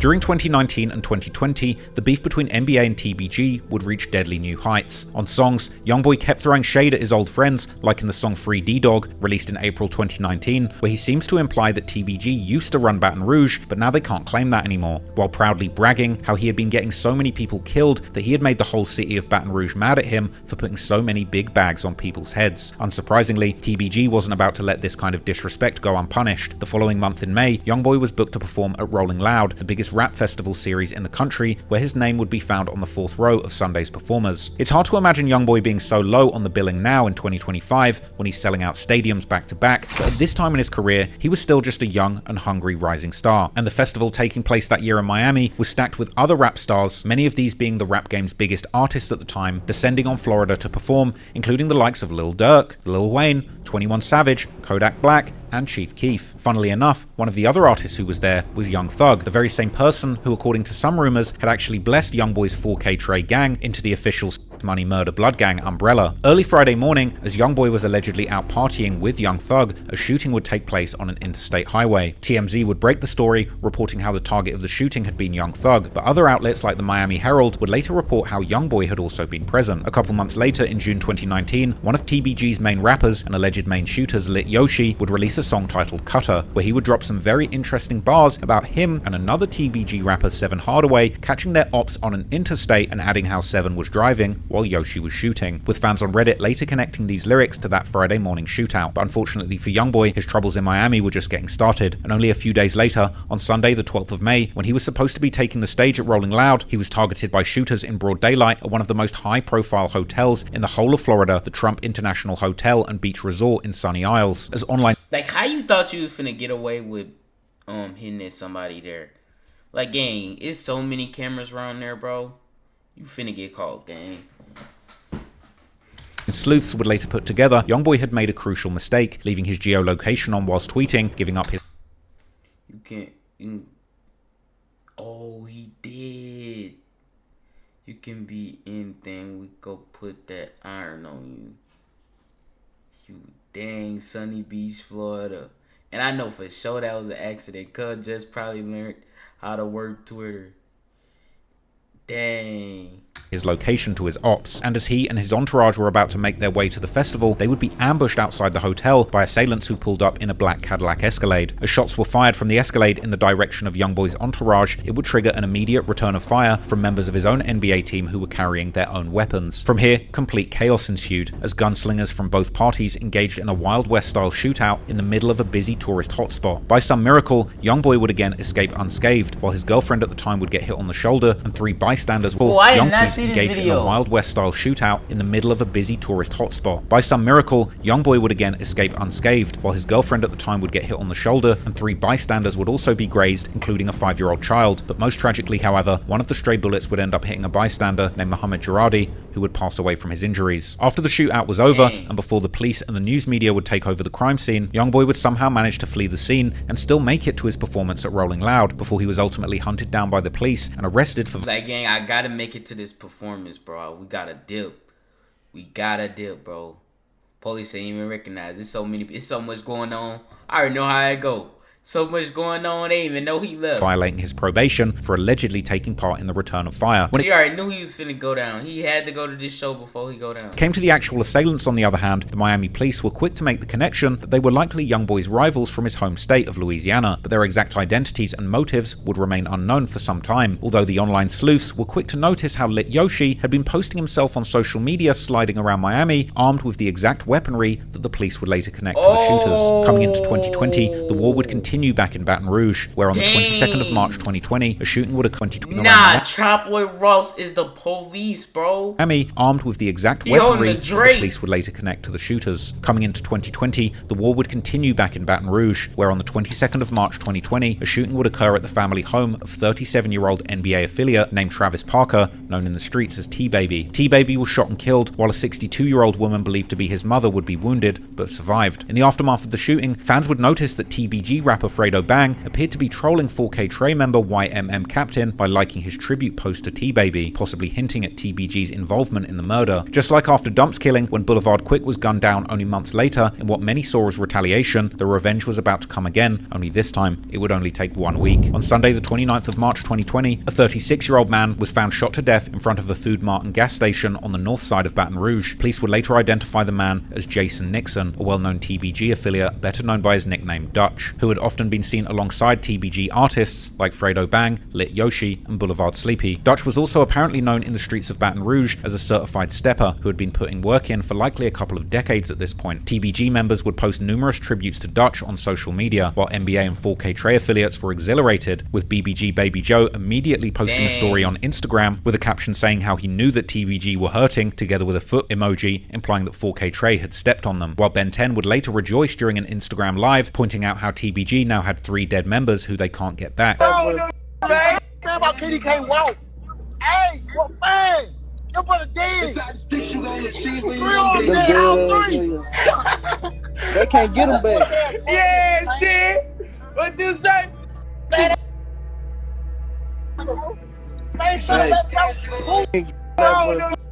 Also in online theories, 4K Trey has commonly been connected to at least 3 murders against TBG, the murder of Dutch being the 3rd. YoungBoy himself would also make a similar reference in a song called 4K Trey 3-Style, which was officially released in 2022, but the actual recording time is somewhat unclear, with some sources claiming the song was actually recorded all the way back in 2019. But in the song, YoungBoy raps how his TBG ops were repping off of one body that they caught from NBA being Big Dump, whereas YoungBoy's gang had killed 3 of their homies, G Money, Boulevard Quick, and TBG Dutch. The most interesting lyrics from YoungBoy, however, would be on the song Trapped Out, which would be officially released on the 2025 compilation album More Leaks, but the song itself is likely much older. On this track, YoungBoy first appears to reference the shooting in Miami, saying how they shot his whole car up before an infamous NBA member named Baba would step in. Baba, according to the wildest online rumors, is an actual contract killer with a rumored 10+ bodies, and according to these lyrics, he's the one who shot back and got the enemy off of YoungBoy in the shootout at the Trump Hotel. Baba, real name Osama Eugene Manuel, and YoungBoy would indeed both be later charged in relation to the shooting by Mohammed Jaradi's family in a civil court, which actually named Baba Osama as YoungBoy's official security guard. But after these lyrics, YoungBoy then continues rapping how people must have also heard about someone who got killed while pumping gas, saying how he pointed him out and got him out, which could in fact be seen to be yet another reference to Dutch, the implication being that Dutch was in fact killed at a gas station as retaliation for that Miami shooting. In online rumors, certain specific 4K Trey members have even been connected to the murder, like Herm from NBA and Chine from the Vultures, with some Baton Rouge drillologists even making dedicated posts labeling Herm as the killer of Dutch. Both Herm and Chine have also participated in dissing Dutch personally following his death, with Herm rapping in his 2022 song Puff Puff how people say that he's a killer and how someone was acting like it was smoke. He reacting to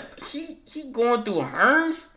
Nah, he went through the whole crew songs and gather up evidence. This for sure took over a year to gather this up, gang. Until Herm and his partners rolled him up. Herm then making a devilish play on words by saying that he's now smoking a big Dutch, a double entendre referring to both the Dutch Master's blunt raps and TBG Dutch himself. Chine, on the other hand, would make several social media posts dissing Dutch. In one Instagram story, making his own version of the lyrics of Lil Durk's song Should've Ducked, where Durk raps how he gets as high as Duck, referring to his dead rival FBG Duck, with Chine writing how he gets as high as Dutch. In another post, he would take the disrespect even further, actually taking a picture at the very gas station where Dutch was killed, while adding a caption saying how he was at the same location where a gorilla had taken his last breath, referring to Dutch's status as a member of the TBG, aka Top Boy Gorillas. In his song Chase Down, Lit Yoshi would also rap some interesting lyrics that seem to point squarely at NBA and 4K Trey, as he first pays tribute to Dutch before saying how TBG caught someone in Yoshi's hood and did a drill, specifically mentioning a Jeep. Now, it's not exactly clear whether Yoshi means that he was sliding in a Jeep or his victims were, but interestingly, there was indeed one incident on April the 6th, 2020, only about a week after Dutch's murder, where Lit Yoshi and another man, allegedly Seven Hardaway, were caught on CCTV arriving at an apartment complex on the north side of Baton Rouge with a Jeep Cherokee, before allegedly opening fire on 3 people, one of these being none other than NBA member Lil Pap, real name DeAndre Fields, who would eventually be charged with the murder of G Money. Clearly then, Yoshi's lyrics seem to point to him very much holding NBA responsible for Dutch's murder. Still, officially the murder has remained unsolved, and even almost a full year after the murder in February 2021, local news would report how the police were still looking for a motive. Lit Yoshi himself, on the other hand, would eventually be charged with the shooting of Lil Pap, and many others, getting hit with a staggering 7 counts of attempted murder, with even the Miami shooting targeting YoungBoy eventually becoming part of the case. And he would eventually plead guilty, receiving a 15-year sentence that he has since tried to get overturned unsuccessfully. But despite one of the most fearsome shooters from TBG being taken off the streets, YoungBoy's battles were far from over, and no doubt the attention he was getting from his ops in the streets was only made worse by the frequent lyrics that he was dropping, bragging about being responsible for these murders. In 2020, YoungBoy dropped several songs where his body count seemed to rise rapidly. Of course, this was likely because many of those tracks just happened to drop that year, not because of all the murders actually occurred during that time. In April 2020, the song Step On was released, together with a music video to promote YoungBoy's 38 Baby 2 mixtape that dropped later that month. In the song, YoungBoy claimed to now have 4 bodies, which based on our list so far, could be referring to any combination of them, depending on when this song was recorded. Then, in September 2020, YoungBoy dropped the song Big Bankroll as part of his Top album. However, according to Genius, this song was actually already teased by YoungBoy as far back as July the 29th, 2019. In this song, YoungBoy appeared to imply to already have 5 bodies, and by late 2020, the public body count had grown to 7, as mentioned on the song Hurt Somebody, which YoungBoy reportedly premiered on his Instagram Live on August the 22nd, 2020. However, the much more famous example is of course the song Dead Trolls, which he released on the same Top album as the song Big Bankroll, dropping the music video for the song the same day the album was released in September 2020. Here, YoungBoy even specifies that all of these 7 murders supposedly happened in his hometown of Baton Rouge. Interestingly, the song has been seen as a diss towards the rapper King Von, who YoungBoy was beefing heavily with around this time, and King Von would famously also claim to have 7 bodies of his own. Now, I'm pretty much the internet's leading expert on King Von at this point, as I broke down all 7 of his rumored murders that he'd been involved in a 3.5-hour video where I labeled him a serial killer. It's my personal opinion that King Von did indeed personally murder 7 people as part of his own participation in a Chicago gang war. However, if you want to go as far as to include murders that he might have ordered, like that of Tuckerville's Man Man, aka Get Right, or murders that he allegedly funded, like the hit on FBG Duck, you could make an argument that he might be responsible for 9 to 12 murders. But during 2020, when Von burst onto the scene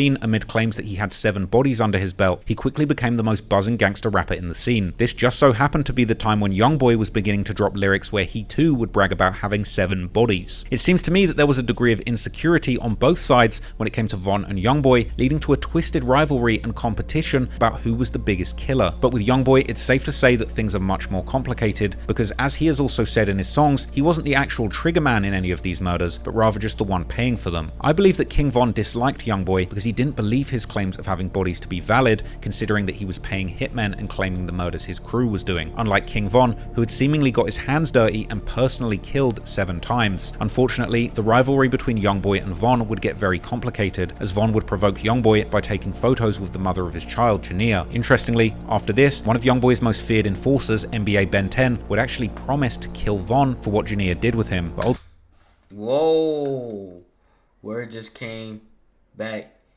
He said he gonna make sure all y'all for what she did. Dang. Most feared enforcers, NBA Ben 10, would actually promise to kill Von for what Jania did with him, but ultimately that wouldn't even be necessary, as unfortunately King Von underestimated the situation when he attempted to embarrass YoungBoy by beating up his artist, Savannah rapper Quando Rondo, who had signed to the NBA label. As the story goes, Quando was being protected that night by Lil Tim, a notorious shooter in his own right with rumored bodies of his own in his home city of Savannah, Georgia. Lil Tim ended up shooting Von dead that night, protecting Quando Rondo's safety and arguably sully YoungBoy's reputation. But for the purposes of this video, we're not going to count King Von's killing as a body on YoungBoy's tally. YoungBoy has certainly taken a liking to Lil Tim as a result of this though, seemingly bringing him on the Massa tour and using him as frontline protection after seeing him prove himself on Von. But even brushing aside taking out Chicago's most feared killer and adding yet another certified killer to his own entourage, unfortunately for YoungBoy's enemies, his contract business would seemingly continue like clockwork, because within 2 years of King Von's death, the number of bodies that he claimed responsibility for had almost doubled, rising to a staggering 12 bodies by 2022. The year that this song dropped, where he claimed to have 12 bodies, was an incredibly violent year, where an insane total of 6 of YoungBoy's enemies would all end up losing their lives back to back.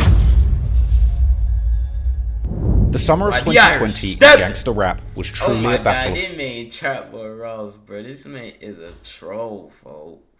The bodies, with both King Von and YoungBoy puffing out their chests and setting the internet on fire by both claiming to have been responsible for 7 murders. Despite King Von being the more certified killer with documented proof of his back-to-back murders, he was unfortunately caught out of bounds and ended up losing his life, just like many did before him, by underestimating the ruthlessness of NBA, 4K Trey, and their affiliates nationwide. But in the end, even with King Von out of the picture, YoungBoy wasn't satisfied with being top of the killer rapper leaderboard and vowed to add more bodies to his tally. He famously rapped the chilling lines in his 2021 song Forgiato that a rapper, most likely Von, wanted him dead, but he'd taken their soul, and that at this point he had over 7 kills to his name and intended to surpass 10 bodies so that he could begin counting murders on his toes. And in the summer of 2021, there would be yet another murder that's been connected to YoungBoy's 4K Trey, but this one has by and large remained a mystery with very little information available online. But here's what we do know. On the night of June the 11th, 2021, 18-year-old Cornell McDuffie, also known in his circle as Nell, was involved in a single car crash on East I-10 near Essen Lane around 11:34 p.m. Immediately following the crash, officers found McDuffie lying in a grassy area near the crash scene,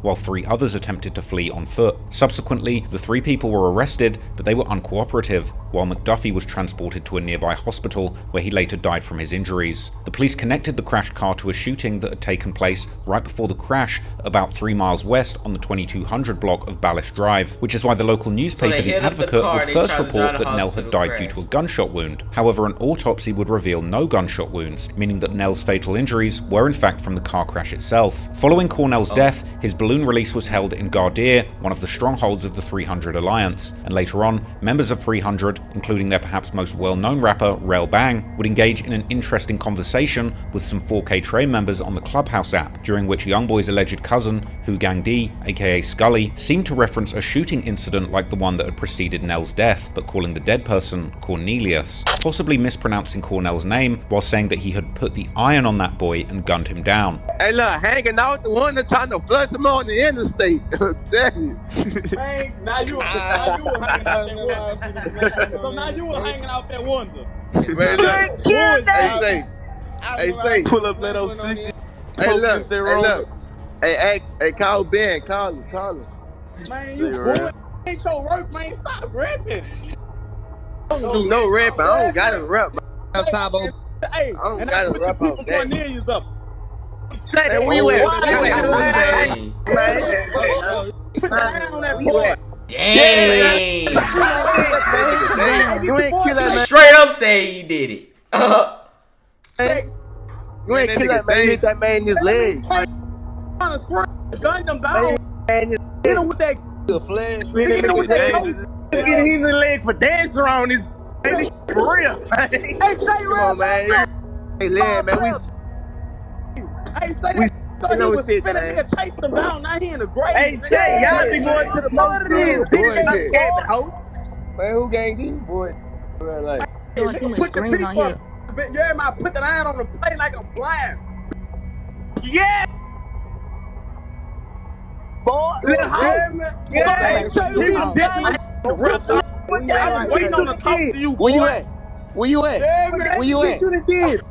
Because of this, even Redditors would claim D to be the killer of Cornelius, although it seems that in reality, whether D had been part of the shooting incident that preceded Nell's death, the real cause of his death was the car crash. Hu Gang D's nickname Scully is something he seems incredibly proud of, and during interviews he's inferred that he earned this nickname through either shooting someone in the skull or catching a skull via a shooting. The nickname Scully.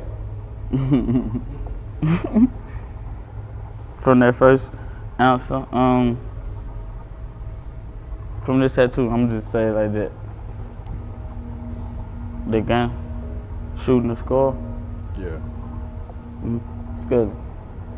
Perhaps he's referring to a different murder, or maybe he's false claiming the murder of Cornell, but arguably, if shooting the car up caused the death directly, then you could argue it's legitimate for him to claim responsibility for the murder. But what we do know is that Scully had discussed numerous incidents where he was shot and almost lost his life, as he proudly states that at least one person who shot him is indeed dead. That situation when you got shot in the face, that was the craziest that you...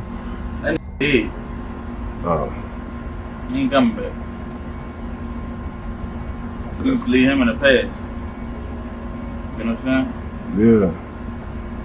Another 4K Trey member called Who Gang Tay Life, or Tayski, whose name will become very familiar as this video progresses, also rapped in his 2024 song Blockbender, featuring the young 4K Trey affiliate 38 Young'un, how someone had tried to follow them on the interstate, so they shot them with a Draco, seemingly describing the events that preceded the death of Nell. Ultimately, before the year would come to an end, the 4K Trey shooters would allegedly catch one more body, this being yet another occasion where the motive for the murder went years back, proving that when it comes to NBA 4K Trey, Get Back really has no expiry date. Like the murder of Lil Dave's alleged killer, the motive of the next murder would also stem back to YoungBoy's past, more specifically, the murder of his cousin Boozilla in November 2016. The murder was never officially solved, but rumors quickly began circulating who might have been responsible. One name that surfaced early was FRNKTOOFUNNY, a rapper from a clique called Forever Loyalty, who would later become closely affiliated with TBG, with Doosa dropping numerous songs with TBG artists like Fredo Bang and Lit Yoshi. Doosa and Boozilla had been beefing heavily in the lead up to his death, with Boozilla dissing Doosa in his July 2016 song Forgive Me, rapping how Doosa was scared to walk through the South and that they were laying down the law in their area. And following Boozilla's death, the comment section of the song's music video would fill up with replies mocking him for making these statements, which implied that Doosa had in fact not been scared to walk through the South and had in fact come through to kill Boozilla. But despite these rumors, Doosa was never officially connected to Boozilla's murder. In early 2017, the Baton Rouge police would arrest two men in connection to the murder, Trayshawn Coates and Monty Carey, but these arrests wouldn't amount to much, as both men were ultimately not indicted by the grand jury, who left the door open for more evidence to be found in the future. Unfortunately, such evidence would seemingly never come, and officially the case remains unsolved. However, on the 10th of December 2021, a murder would take place that, at least in online theories, would later be connected to the murder of Boozilla. That night, around 6 p.m, a 22-year-old man named Michael Riley was gunned down while sitting in a car at the intersection of River Road and Brightside Drive. But what would make this murder particularly tragic was that Riley had been sitting on the backseat of the car together with his 5-year-old nephew, who would also get hit during the shooting, and both Riley and his nephew would die from their injuries. We're told the victims were 22-year-old Michael Riley and his nephew, 5-year-old Carson Riley. Officials say both victims were passengers in a car. The police would soon come to a conclusion that this had been a targeted attack, but they weren't aware of any suspects or motives. Individuals that pulled up next to this vehicle and opened fire intended to shoot the individuals that were in this car. Police not yet able to pinpoint a motive or any suspects. This, the latest investigation in a record year for homicides. This double murder too has gone unsolved, but online sleuths would eventually come up with some interesting theories. A key role in these theories points to yet another 4K Trey affiliate called BB4L Nolan, a son of a legendary underground rapper from Baton Rouge called Percy Keith, and allegedly a nephew of none other than the rapper Kevin Gates. Nolan had been making a career as a rapper since about 2019, when he was released from juvie at just 14 years old, but it was his 2022 song, Come Here, that would pique the interest of online sleuths, as he rapped some truly wild lyrics about catching someone in traffic before adding how it's F that little boy too. The streets would talk, and eventually rumors begun spreading online that these lyrics were Nolan talking about the murder that was Get Back for Boozilla. And given how detailed these lyrics were, it was only a matter of time before they were connected to the double murder of Michael Riley, who was also known by his nickname Smiz, as well as the death of his nephew. But the most shocking thing is that YoungBoy himself would allegedly mention and confirm these murders in songs that released over the next year. The first example came only 2 months later in the track Neighborhood Superstar from his joint album with DaBaby titled Better Than You. In this song, YoungBoy would brag about turning the beats of his music into homicides and ending his second verse outright saying that he left 9 bodies in his town. However, the hit on Smiz that took the life of his 5-year-old nephew would seemingly be directly referenced much later in his December 2022 song titled This Not a Song, This For My Supporters, where YoungBoy updates his body count to 12 before adding how there's also 1 child dead, who YoungBoy seemingly isn't including in his overall body count, this child allegedly being the nephew of Riley. With YoungBoy then adding how he said to stop the violence, almost as if implying that his body count is not something he wants to brag about, but rather just the unfortunate reality of the situation that his gangster rap career had placed him in. This song appeared to echo a broader message that YoungBoy had been pushing in late 2022. Around the same time, in November, he even posted a somewhat strange video on social media, grinning from ear to ear while repeatedly urging his followers to stop the violence, which some people took as a serious plea, while others thought that YoungBoy was simply trolling. Hey, stop the violence. Hey, look at me. I could promise you it's a bigger side of life. Stop the violence. You could be a rich, you hear me? I could promise you. I'm talking about, I ain't gonna tell you what's in my bank account, but hey, stop the violence. You hear me? Thank you. The song, This Not a Song, This For My Supporters, as a whole is one of the strangest songs in YoungBoy's discography, consisting of over 8 minutes of YoungBoy's rapping and talking that often sounds like a pure stream of consciousness. Now come on, gang. We all know this man was trolling. We all know, gang. We all know. Nigga just wanted to get off house arrest. We all know damn well this man was not dead ass, gang. We all know. Come on, gang. You ain't got a lot of us. We all know, bro. Come on, bro. Lock in. Come on, gang. As YoungBoy then continues the lyrics by implying that he doesn't actually want to beef with his ops and hurt them, before seemingly giving his quick analysis of violence in Baton Rouge, connecting it to the city's crippling poverty. He then asks for forgiveness from God, saying how he misled some people, perhaps referring to both his fans who might be influenced by his popular murder music and his young shooters back in Baton Rouge that had been killing people in the name of his 4K Trey gang, such as BB4L Nolan, who would end up catching an unrelated murder charge in the summer of 2025. The fans weren't necessarily buying the stop the violence message though, suggesting that this was really just a self-centered effort to shake off attention from three-letter agencies like the FBI and ATF that might have been looking into these bodies. While one local member would even note how YB was too up on the scoreboard to now be preaching about peace. But whether YoungBoy was being serious or not, his message was likely influenced by the events of 2022, when the violence around 4K Trey would surge into overdrive, starting with the beef between two gangs mentioned earlier, the Vultures and the Bleeders, who had already gotten into a war in 2021 that ended up claiming a staggering number of people in less than 1 year. Eventually, also drawing in YoungBoy's 4K Trey, causing a gruesome double murder in early 2022 that would shock the entire city. Now, if you want to learn more in depth about the beef between the Vultures and the Bleeders in Baton Rouge, check out the earlier videos I did about this gang war on my other channels. But for the purposes of this video, let's keep things short. According to Reddit historians, the beef between these two gangs was a result of the Bleeders affiliating with gangs that the Vultures were already beefing with. One of these gangs is known as SOG, or Sleep or Grind, from Sherwood.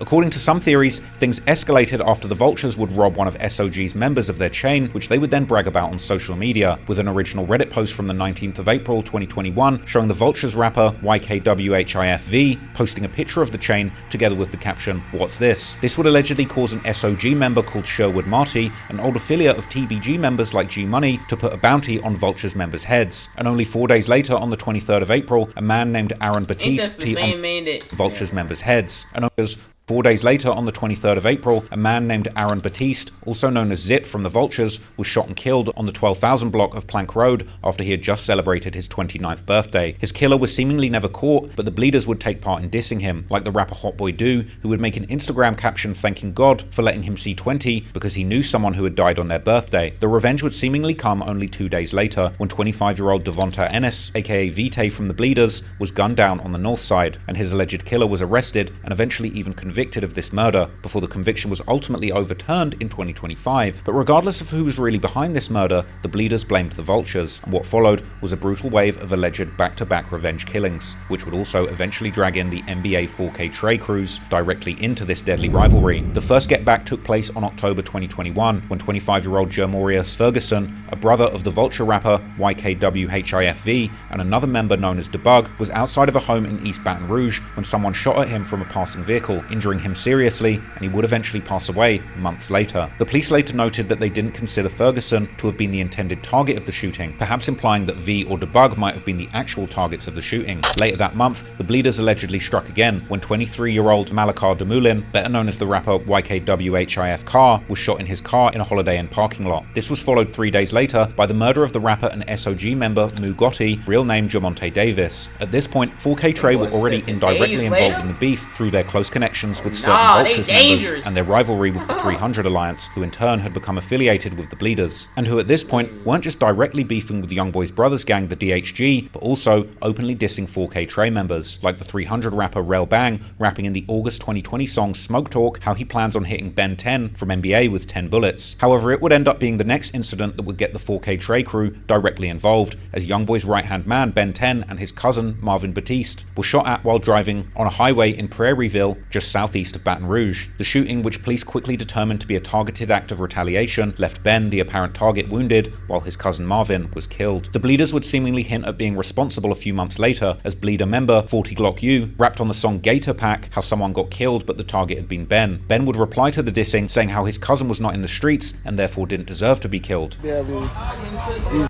thinking they really something. Hey, my cousin was a football player. He ain't even carry no gun. You kill somebody who even like this real. He know how to fight, that's it. Never shot nobody, never popped no, never did no gangster. Man, you ain't never seen no real, yeah. I'm a headhunters. That was my cousin. Come on, man, I'm just getting tired of it. Every song, every Instagram, talk about my cousin. Man, bro, that was not like that. You know I'm at every day. You know what? I'm in every day. Like, be for real. We ain't thinking. You wanna post your people. We post ours, long live them. Post yours. Still, later in December, another alleged cousin of Ben 10, 25-year-old Darius Joseph, also known as Jug the Ghost from the Vultures, was seemingly killed. Now, there are no news reports about his murder, but on the day of his death, there was a drive-by shooting that reportedly killed one and injured two, one of those possibly being Jug, who then died later that night, while the person who was immediately reported dead was 62-year-old Walter White, who according to the news reports was not the intended target. For Ben 10, Jug's death was seemingly the final straw. In his 2023 song Make 'Em Step, Ben 10 rapped how he had been spending his money on cars and dropping bags for Jug, seemingly implying that he had put money on people's heads to avenge Jug's death. During the funeral for Jug, on the other hand, one Vultures member would say to the camera how they're going 5 for 5, adding how 1 was down and 4 was hiding, that 1 perhaps referring to the dead Bleeders member Vitae, while the 4 remaining Bleeders members who the Vultures were targeting would soon become clear. Still, in December 2021, Ben 10 would get into a heated argument on Clubhouse with the Bleeders' most popular rapper, 18-year-old True Bleeder, real name Dante Dorsey, during which True Bleeder would accuse Ben of being a fake gangster who hadn't shot or killed anyone. Gangsters on my you the heck. Who you ever shoot? I ain't kill nobody. Stop talking like that, then. Man, I'm a whole hoe. You can't talk like that, man. Only reason you talk like that, cause why I'm a hoe where I'm at, though. I'm a but where I'm at, though. Never did that. It don't matter. I'm a hoe. We know that already, bro. And the never did nothing but talk good as a bitch. I'm saying. Not I've even shot one of his ops before. Not y'all kicking 10. That be them same niggas getting whooped from South. Who said East, that us man? kicking 10? Who said that? Go with him.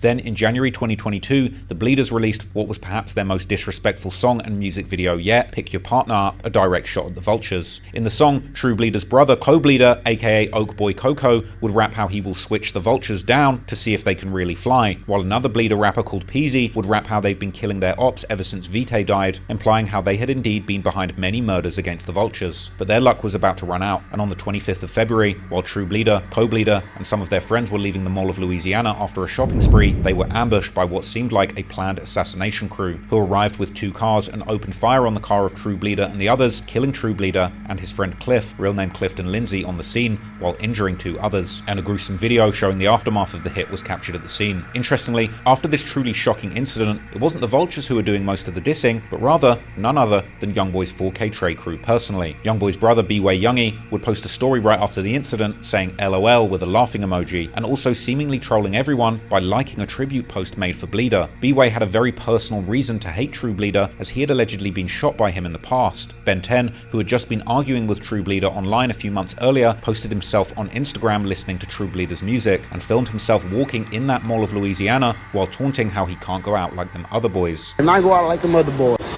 3 deep, you heard me? So I sent Nell 3 some shoes. He got like, no. I got Tay with me, cause I can't go out like them other boys. Yeah, fat. Yeah, right. Thinking it's the ground. What's that, gangster? Yeah, that's who I am. I ain't on location or nothing, man. Being in the mall. Yeah, I'm being. 4K Trey members would also reference the incident in their music. NBA Big B rapped in the song I Go, featuring P. Youngin, how they caught their ops slipping and killed 2, but all of them should have died. Herm's entire verse on the song, Soul Snatcher with Big B, can also be seen as a reference to the killing of True Bleeder, as he raps how they got the drop up on them boys, and how the ops' friends had been crying on Instagram afterward, which seems to be a reference to the Bleeders rapper 5'4" Don Dada. Herm also rapped how it was all fun and games. I don't think that Big B, he be straight. Like, oh my God. We all seen that video of the man crying. That shit was I'm like, damn. When their ops were claiming the murder of his friend, which could be a reference to Marvin or Jug. But then the tables turned as Herm gave money to some young members to slide back, seemingly referencing the murder of True Bleeder and Cliff. Fans even speculated that YoungBoy himself was referencing True Bleeder's murder in the song 4K Trey Baby, where he first states how his crew are killing or zipping their ops in the gang war before describing sending 30 shots through somebody's car door. Not just describing exactly what happened, but also seemingly taking responsibility for sending this hit, while the music video for the song begins with a scene that seems to portray 4K Trey member Who Gang D giving YoungBoy's instructions to 2 masked up shooters, who then pull off a drive-by like the very one that killed True Bleeder. Then, in April 2022, a few months after the gruesome double murder, the Vulture member Debug, real name Demetrion Grimm, whose brother Gmo had allegedly been killed by the Bleeders, was arrested and charged with the murders of True Bleeder and Cliff. However, in a surprising turn of events, which echoed what had happened to Boozilla's killers, the police couldn't find enough evidence and the grand jury declined to formally charge him for the shooting, and he would continue to live the good life, traveling the country with his brother YKWHIFV,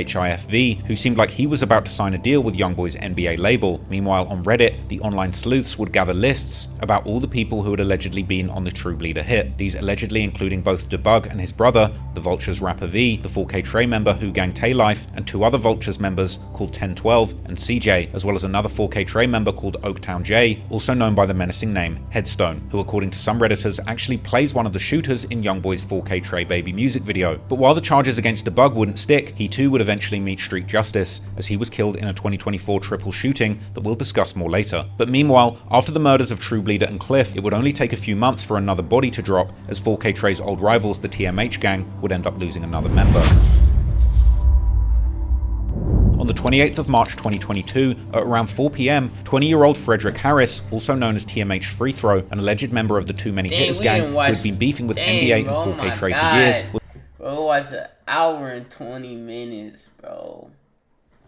Oh my God. Should we stop? Cause he going into bull crap now. Like we already got the main things, bro. Was on Birch Street in the Northdale neighborhood when someone opened fire, hitting him multiple times. Free Throw would die at the scene, while the unknown shooter would flee the area. Thank you, Brian. We start this morning with breaking news from overnight.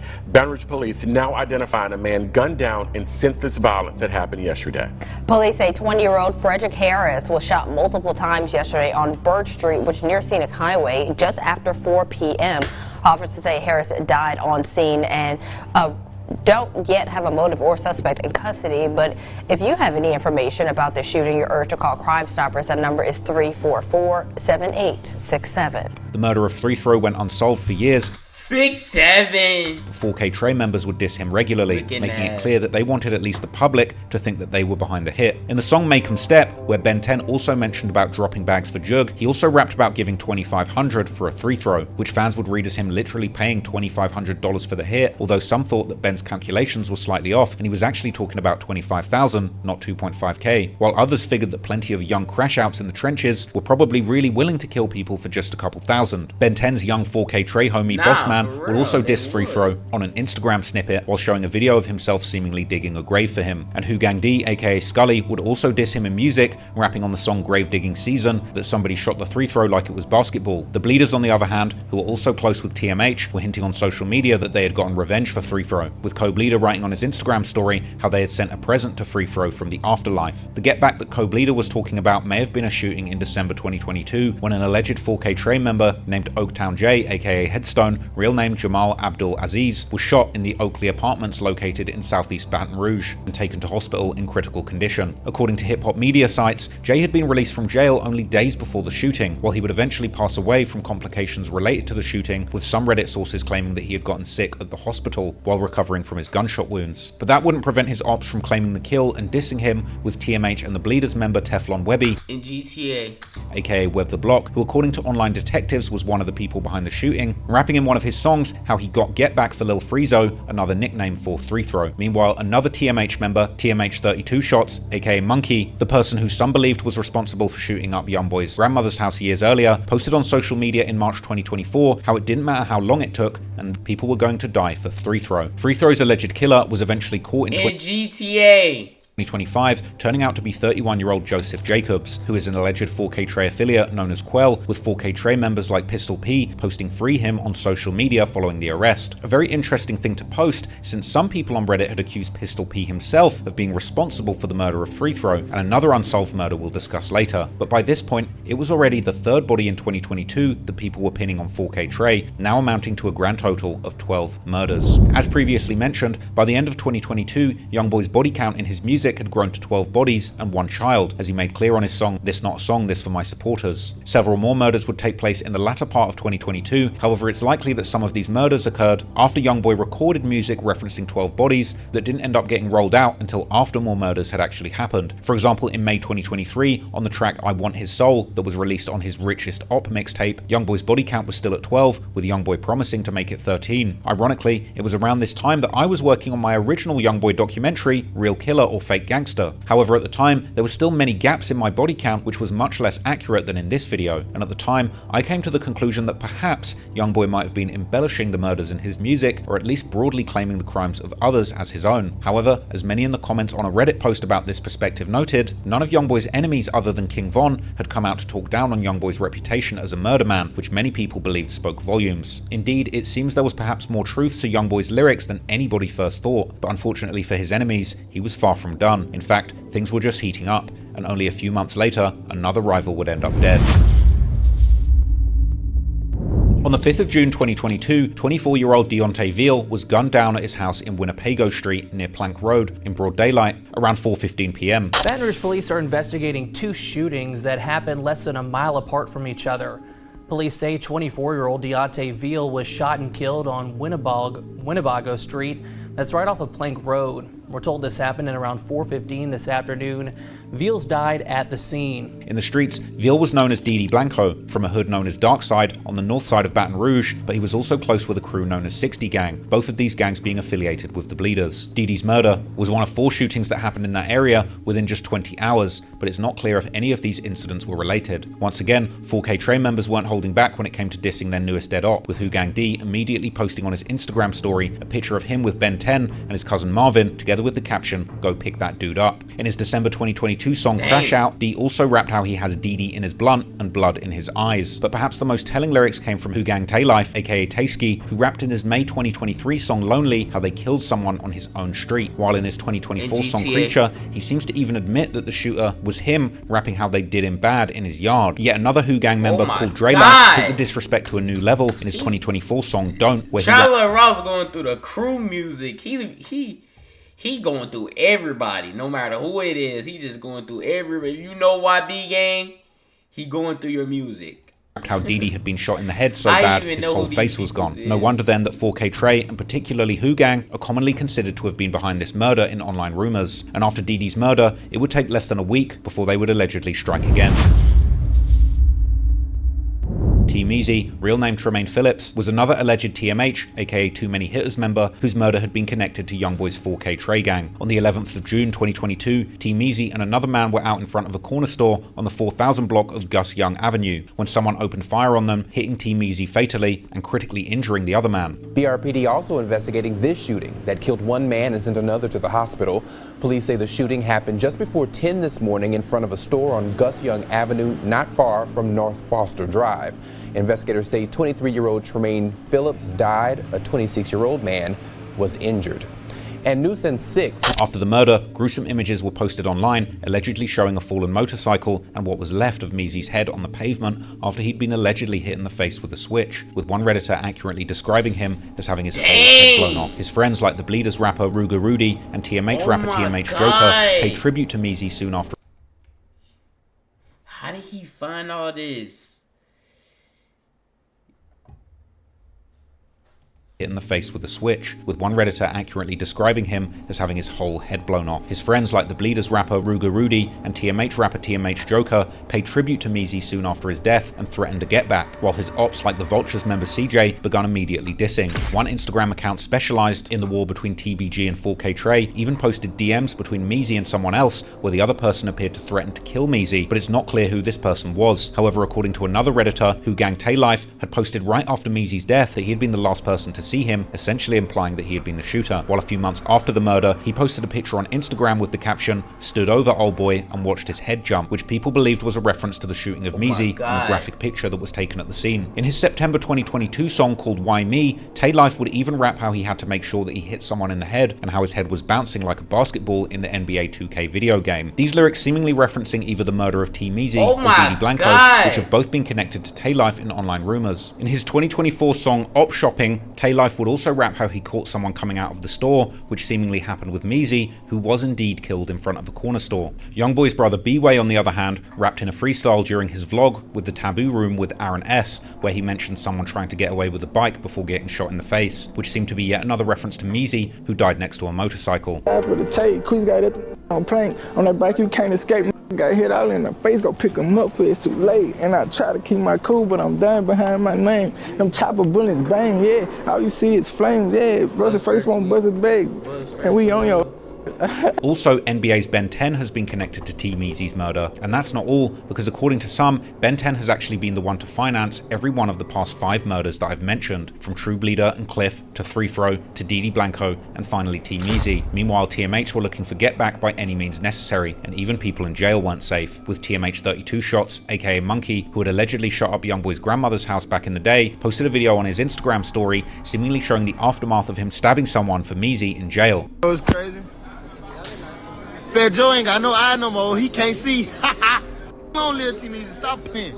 That pose ain't gonna troll no more, bro. But all you out there playing, supposed to be my partners, ain't Joseph, man. You're getting thug, you fall around, man. All the ops who play, you're talking, and everybody you know is gonna catch up with you. So you better choose the sidewalk.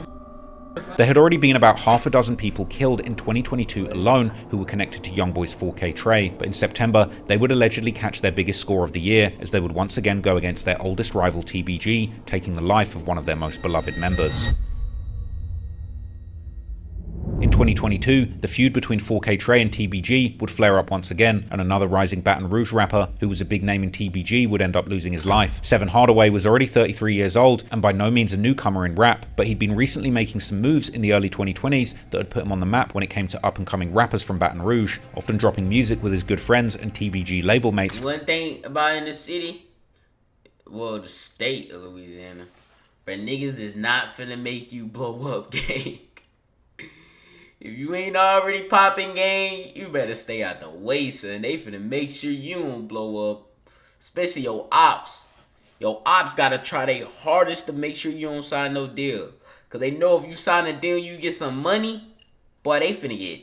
Boy, yeah, they finna make sure you don't sign no deal, gang.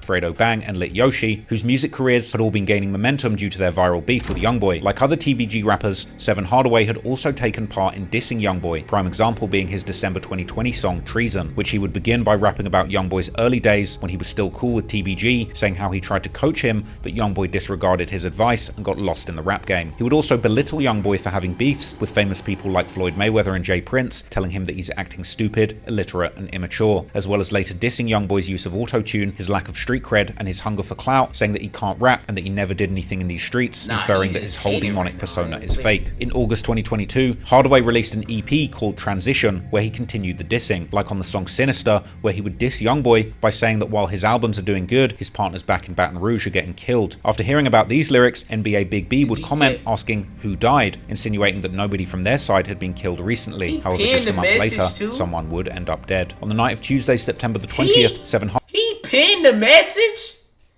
However, just a month later, someone would end up dead. On the night of Tuesday, September the 20th, Seven Hardaway was standing in the parking lot at the Sherwood Place apartment complex when he was approached by unknown assailants and fatally shot at close range. Breaking tonight, one person dead after a shooting on Sherwood Common Boulevard in Baton Rouge. Emergency officials tell us they found the body when they arrived at the scene. The police were quick to determine that the homicide was gang-related, while TBG's ops would immediately begin dissing, with Vulture's rapper V posting on Instagram stories seemingly taunting TBG and laughing at Hardaway's death, while BBG member 4times would post a picture of their fallen friend BBG Iraq, seemingly implying that Hardaway had played a part in his death. Baton Rouge authorities once again struggled to identify the shooter, turning Hardaway's killing into yet another grim statistic in the city's. One thing about Louisiana, bro, these folks is not coming, they not finna kiss nobody for no none of that. So these folks don't care. Like, you can tell them your house getting robbed, gang, they not finna stop your house from getting robbed. Like, they only coming if somebody on the ground. That's the only time the police will come, bro. Ongoing gang wars. But in the online rumors, a certain gang was held responsible, based in particular on the location where Hardaway was killed, Sherwood Place Apartments on Sherwood Common Boulevard. This would lead many to believe that Hardaway had been killed by B-Way's DHG set, although their turf is technically further north in the actual Sherwood Forest and Broadmoor neighborhood. Fans were also quick to point out how Hardaway had been dissing B-Way a few years earlier too, with the two then clearly having a personal beef that went beyond just B-Way's affiliation with YoungBoy and 4K Trey. Online sleuths would even point to one specific member of DHG, known as Sherwood Quest, a known shooter with deep ties to 4K Trey and even seemingly to YoungBoy himself, with one Redditor even claiming that Quest is related to YoungBoy and B-Way as first cousins, while another one stated that everyone in the city know it was Sherwood Quest who killed Hardaway. YoungBoy himself, on the other hand, had some interesting lyrics in his 2023 song F the Industry Part 2, where he raps how a paid hitter came all the way from New Orleans to kill someone in them apartments, which some believe refers to Seven Hardaway, while others think this is actually pointing towards Boulevard Quick, as both of them were killed inside of an apartment complex. Ultimately, the kill count was now a total of 15 by the end of 2022, and this was something that YoungBoy was ecstatic to get into the booth and brag about. While the song wouldn't release for more than a year after this murder, YoungBoy would later brag about having 15 bodies, alongside one of the most frequently suspected shooters in NBA 4K Trey, Herm the Black Sheep, aka Bobo. For the jaw-dropping song My Bobo, we would see YoungBoy and Herm rapping back to back, appearing in a music video in 2 slime green jumpsuits, with YoungBoy openly claiming that NBA were up. Slime green. Is that even the color game? Is slime green a color? 15 bodies at the time of the recording, and YoungBoy would be heard boldly claiming that he will have people blitzed in the streets or hit in jail. YB even seemed to suggest that he could tell you about 5 bodies that Herm had caught personally, and bragging that he goes on drills behind Herm, watches him walk people down, with Herm doing people dirty on YB's orders, and YoungBoy expressing his excitement about watching the murders be reported on the news. Meanwhile, Herm would brag about never leaving clues and not being able to be caught, and he would go on to say that he tells YoungBoy about all the shootings that he's done for him, even outright claiming that he did the deed for YoungBoy and now he owes him one, eventually claiming that he will kill ops in front of their mothers. The song was one of the most flagrant and detailed instances of self-snitching in his whole career, and it makes you wonder how on earth these two actually had the confidence to release such a self-incriminating track considering the rumors circulating in the streets. However, this was a public show that YoungBoy still had hitters like Herm in his corner who were willing to do anything, and I mean anything, to protect YoungBoy and the NBA empire. Herm would raise eyebrows again in 2025 during the Massa tour when he would claim in an interview with Mogul State of Mind that he would do anything for YoungBoy, including tie his shoes or open doors if asked. You can't be too hard to hold the door open. Man, you can't be too hard, bro, to, you know what I'm saying, bro, close the door. Yeah. Man, like, what the man, like, I don't give a if his shoe coming tight, bro, see if I'ma tie that. You know what I'm saying? I'm gonna do whatever I gotta do to make this be how the fuck it's supposed to be. That's real. Man, for he a millionaire. He ain't gotta be able to open up doors, close them. If it start raining, before he got an umbrella, man, if it start raining, got an umbrella, shit, I'm hold it. You know what I'm saying? Man, like, you can't be too gangster, too hard to understand, man, bro. At the end of the day, bro, you gotta protect the brand, bro. See, for everything happened because of him, so man. Real life, you gotta protect the brand. This is who feeding me. Huh? He ain't straight. If he ain't straight, he man, fucking not straight. Right. You know what I'm saying? Yeah. He would go on to explain why he has so much loyalty to YoungBoy, claiming that if he wasn't in NBA, he would most likely be dead or in jail. So let me ask you this, so like, if you weren't NBA, Where you feel like your life would be right now? I'd probably be dead. Or probably in jail. Probably in jail.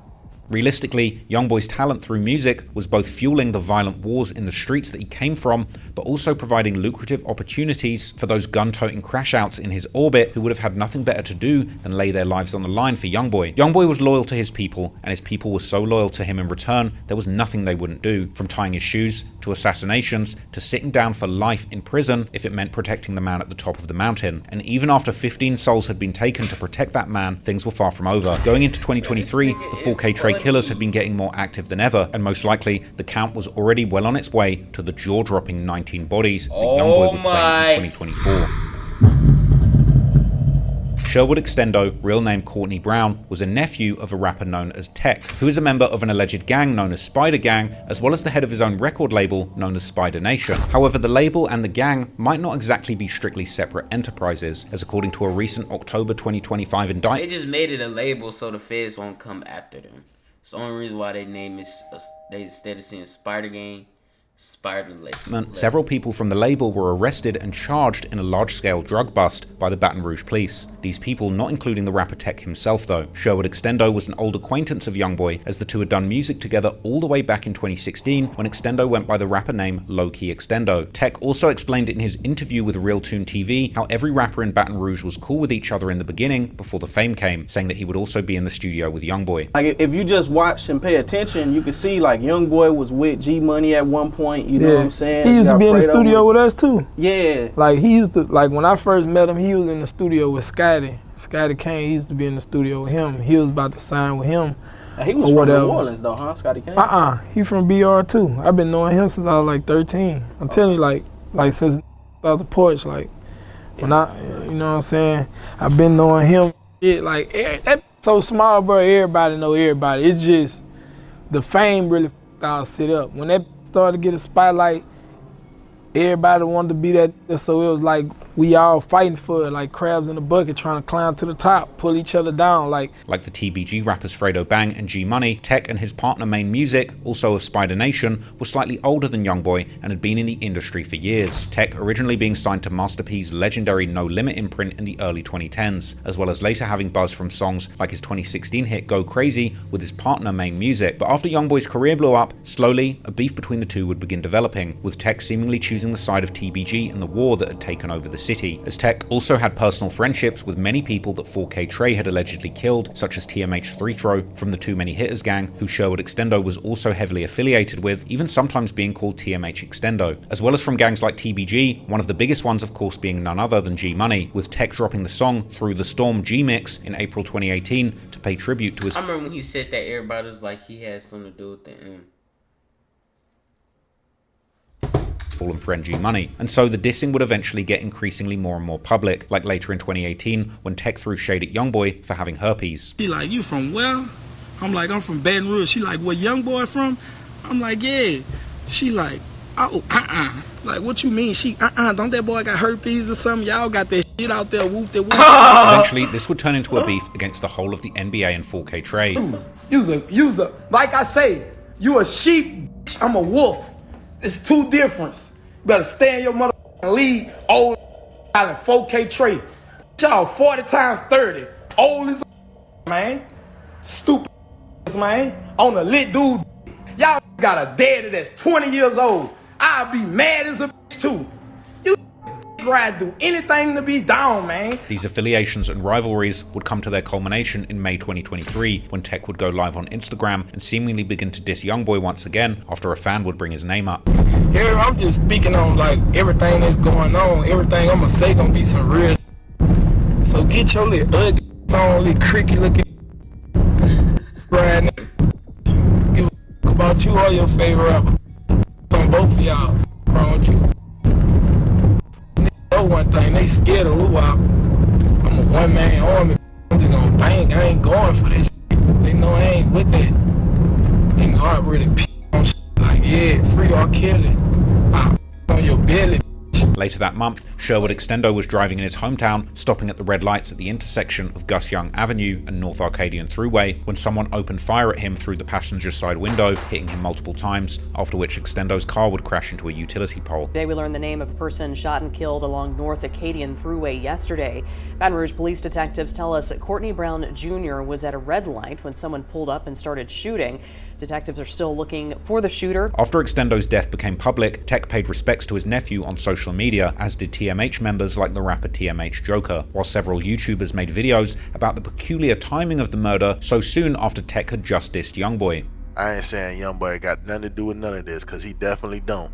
Way in Utah Hills, you heard me? Listen, RIP Sherwood Extendo. Just 13 days after his uncle Tech dissed him, right? Not dissed him, he dissed YoungBoy. On Reddit, the rumors would point towards the usual suspects when it came to 4K Trey, such as Who Gang Tay Life, who rapped in his 2024 song Big Creeper how he kills people and leaves them dead behind the wheel, which some fans saw as a reference to Extendo. And another post on Reddit would claim that 4K Trey member Pistol P was responsible for the murder of Sherwood Extendo, as well as 3 Throw from TMH, but providing no proof. However, officially, this murder remains unsolved, and with yet another body dropping, with the authorities dumbfounded as to exactly who was responsible, unsurprisingly, the killings would continue in the streets. And after a relatively less violent year in 2023, 2024 would see the violence ramp up once again, with at least 3 murders, which many attribute to the 4K Trey gang, led by YoungBoy. Dutt, real name Jawan Alexi, hailed from the Glen Oaks neighborhood, aka Oaktown, which was of course put on the map by the Bleeders a few years earlier, with Dutt allegedly being part of a subset of the Bleeders known as Soul Snatcher Gang, aka SSG. It seems that Dutt was a fan of YoungBoy when he was younger, even posting the cover of YoungBoy's early mixtape, Mind of a Menace 3, on his Instagram in 2016. But now Dutt was already a 30-year-old OG in his hood, and just as big of a rival of NBA and 4K Trey as any member of the Bleeders or other affiliated gangs. On the 4th of January 2024, at around 2 p.m, Dutt and a group of other people were in front of the Urban Meadows apartments in their home turf of Glen Oaks when a car pulled up and multiple shooters got out and opened fire into the crowd, fatally hitting Dutt while also injuring 5 others. We now know the name of the victim killed in a shooting along Greenwell Street yesterday. 30-year-old Jawan Alexi was shot to death in front of the Urban Meadows apartment. 5 other people were hurt in this and taken to the hospital. Baton Rouge police are looking into what led up to this shooting. If you know anything that can help, again, that number to call is Crime Stoppers at 344-STOP, 344-7867. After the shooting, there were seemingly many rumors as to who were the other people who had gotten shot, with Bleeders members like Monway Peso posting on his Instagram stories how he was fine a few days later. Co-Bleeder, on the other hand, would later post a cryptic story apologizing to Dutt for not making it to his funeral, while seemingly taking the blame for the shooting, implying that he had been there too. Meanwhile, already the following day after Dutt's passing, his family members posted a video on Instagram where they burned an NBA merch t-shirt while dissing them and seemingly implying that NBA and 4K. This nigga burning an NBA shirt. Nigga, you finna burn your fucking house down. Gang. It's right there. It's right. I don't want no smoke, nigga. I'm pussy. But like, gang. The flames is touching the fucking. And these woods old as hell. This shit finna catch on fire, gang. It looked like you lighted this bitch a few times. That's why the wood looked like it's been burnt. Trey had been responsible for the shooting. Whole lot of waste. Whole lot of waste. Yeah. That's how we come. Talking about never broke again, never get found. It wouldn't take long until the Baton Rouge drill fans had seemingly gathered all the intel about everyone who had been present, while also saying that they had found the shooter, once again pointing to the prolific 4K Trey member Pistol P, who released a song and music video aptly titled Murder the following month in February 2024, where he rapped how all he knows is murder, and how he turned 5'4" Don Dada to some purple, and how he lets down the window and gets to spraying. Other 4K Trey affiliates also kept dissing Dutt on social media, like the rapper Linnell from the Creepers gang, who were also closely affiliated with the Who Gang, with Nell dropping a song in May 2024 where he had rapped about killing the latest Red One, referring to a Bleeders affiliate, which some thought to be a diss towards Dutt and a possible admission that he had took part in the hit. Clearly, Pistol P was gaining a reputation online as one of the most often suspected shooters in the modern day 4K Trey lineup. But again, with very little evidence to go on other than song lyrics, the authorities had little to go on, and in the streets, the violence would continue, with another murder playing out the very same month.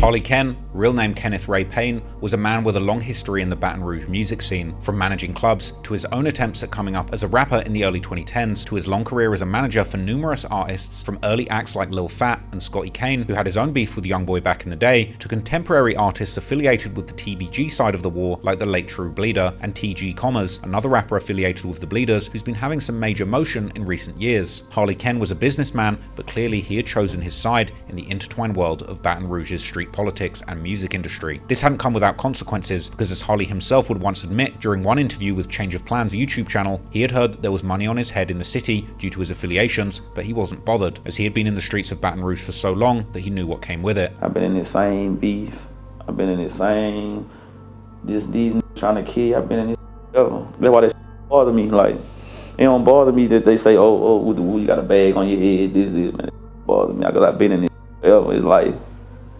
shit, go around my life, I ain't going to what he say. It's time. Whenever he says time, that's when I'm going to go. I don't feel nothing. Harley was also no stranger to the street life. For example, in 2022, he was arrested in Austin, Texas on 3 felony warrants while carrying an AK-47 around a car dealership. On the 18th of January 2024, Harley was in La Place, about an hour's drive from Baton Rouge towards New Orleans. At around 8:30 p.m., officers would hear gunfire on Captain G. Bourgeois Street. When they rushed to the location, they found Harley slumped inside a vehicle, suffering from gunshot wounds. Paramedics attempted life-saving measures, but he couldn't be revived and was ultimately pronounced dead on the scene. The news about Harley's death would soon reach the Louisiana hip-hop news media, and soon after, the friends and foes would begin reacting on social media, with Bleeders members seemingly being left in shock, while some Vultures members would interestingly post pictures of their dead friend YKWHIF Carr, as if implying that Harley's murder had been a get-back for Carr. One of the Vultures' most infamous shooters, known as 1012, Is we talking about YB, or is we talking about, or is we talking about fucking beef in Baton Rouge, period? Like, he ad farming. That's what he doing. He ad farming right now. Posted a story on Instagram with his song Barefoot Vulture Mix, a remix of a song by TG Commas and Fredo Bang, where 1012 raps what sound like unbelievably pointed lyrics towards Harley, saying how he's coming for the businessman, as if they had already tried to kill Harley before. The post was also accompanied by a fishing rod emoji, the implication clearly being that the Vultures had caught something they'd been looking for. The rumor that the Vultures had killed Harley as a get-back for Carr would quickly gain legs on Reddit, with one alleged local from La Place adding that Harley was supposedly killed by a local gang who were affiliated with the Vultures, while another local who had seemingly heard the shooting take place would add how the gunshots from the night still haunted their soul. The killings were clearly not confined to those who were the biggest factors in the streets. Now, even doing business with people involved in this Baton Rouge gangster rap war could make you a target, and not less than a month later, the final life would be taken in the lead up to YoungBoy's bold statements of being responsible. What they gotta do with YB? He ad farming for 19 murders in his city. What this gotta do? 25-year-old Sage Wilson, also known as Lil Sage, was an alleged member of the SOG, aka Sleep or Grind Gang, who, as mentioned, are closely affiliated folks with... could be beefing in the club or something. Get out the club. They beefing in the club. They got in a fight in the club. Now somebody got killed in GTA. Now it's YB work.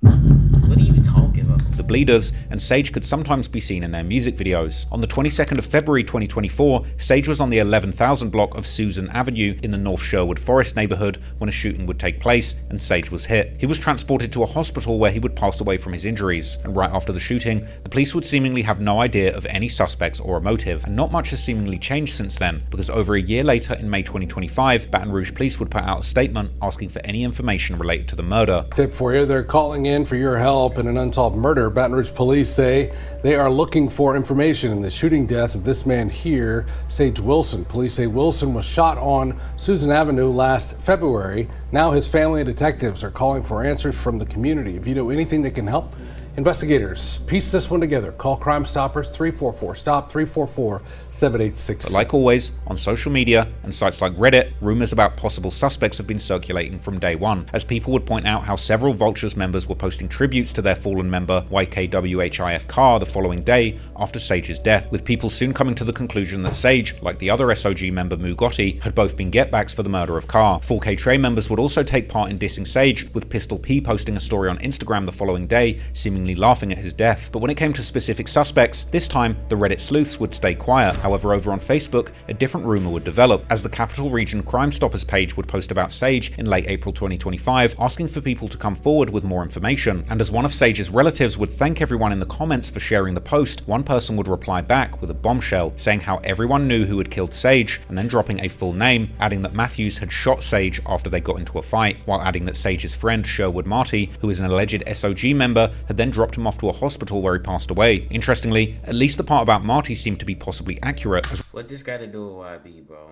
Redditors would record Marty's reaction on Instagram the following day after Sage's death, where he would post several stories mourning his friend, even adding in one story how he had told Sage to hold. What I said, bro? What I said, though?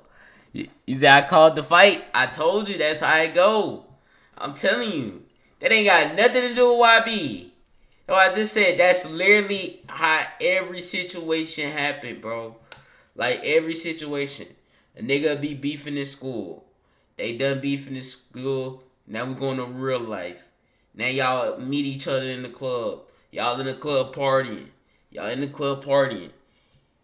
Bam. Y'all see each other. Now y'all arguing. You want crack a dude in the face with a bottle. Alright. Now y'all outside.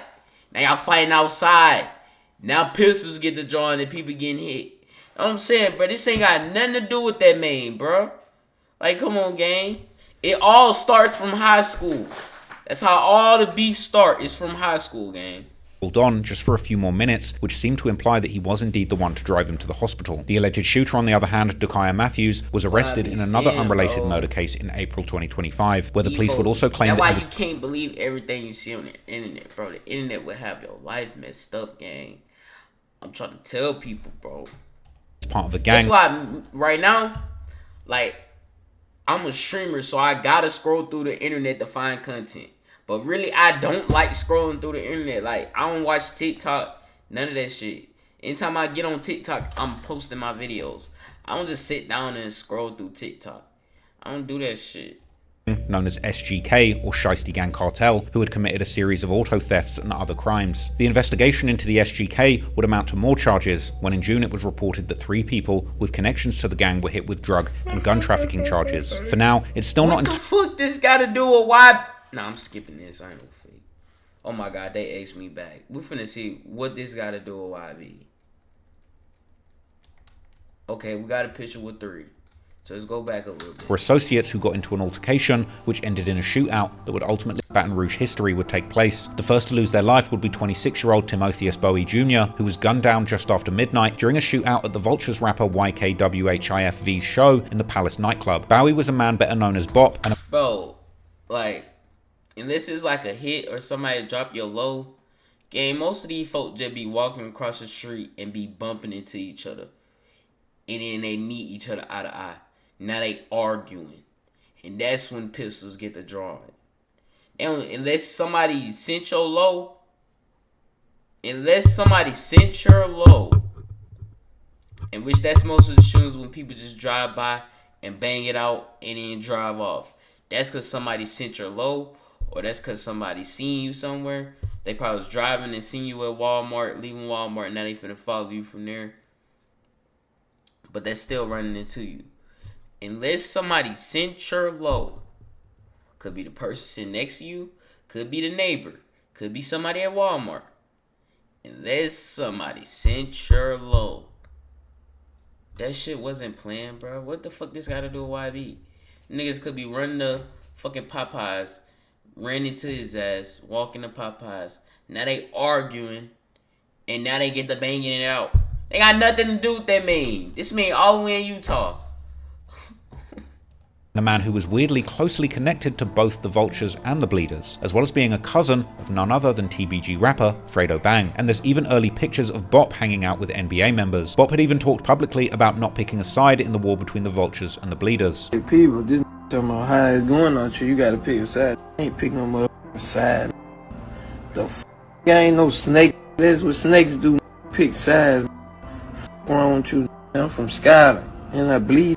After Bop's death, it would only take a few hours and another shooting would take place, this time in the heart of the Vultures' hood in Bankstown, where the Vultures member Debug, real name Demetrion Grimm, and an alleged 4K Trey member called JJ, aka Bandit, real name Jonathan William, would both lose their lives, while a third person, a 16-year-old girl, was injured. As the news about all these casualties reached social media, numerous people would pay tribute to everyone who had lost their lives, with TBG members including Fredo Bang and Lit Yoshi paying their respects to Bop, together with many members of the Bleeders and their affiliates like SOG, with some Bleeders members also dissing the dead Vultures member Debug, who had allegedly taken part in the murder of True Bleeder, while saying that they were about to smack the whole city for Bop. The Vultures, on the other hand, would pay tribute to Debug and 4K Trey members to Bandit, but this situation was about to get tricky fast, because not long after the smoke had cleared, Bop's alleged killer would be arrested, but he would turn out to be the Vultures member known as 1012, real name Marquise Payne. The case against 1012 would later, in 2024, move forward as he was indicted on second-degree murder charges for allegedly killing Bop, but an even bigger shock was when rumors began spreading soon after that Debug and JJ, aka Bandit, had not been both killed by their attackers, but rather JJ had actually been killed by other Vultures, either by accident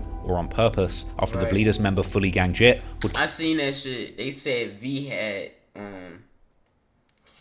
hit that man. That I think that JJ dude Herm cousin or something like that.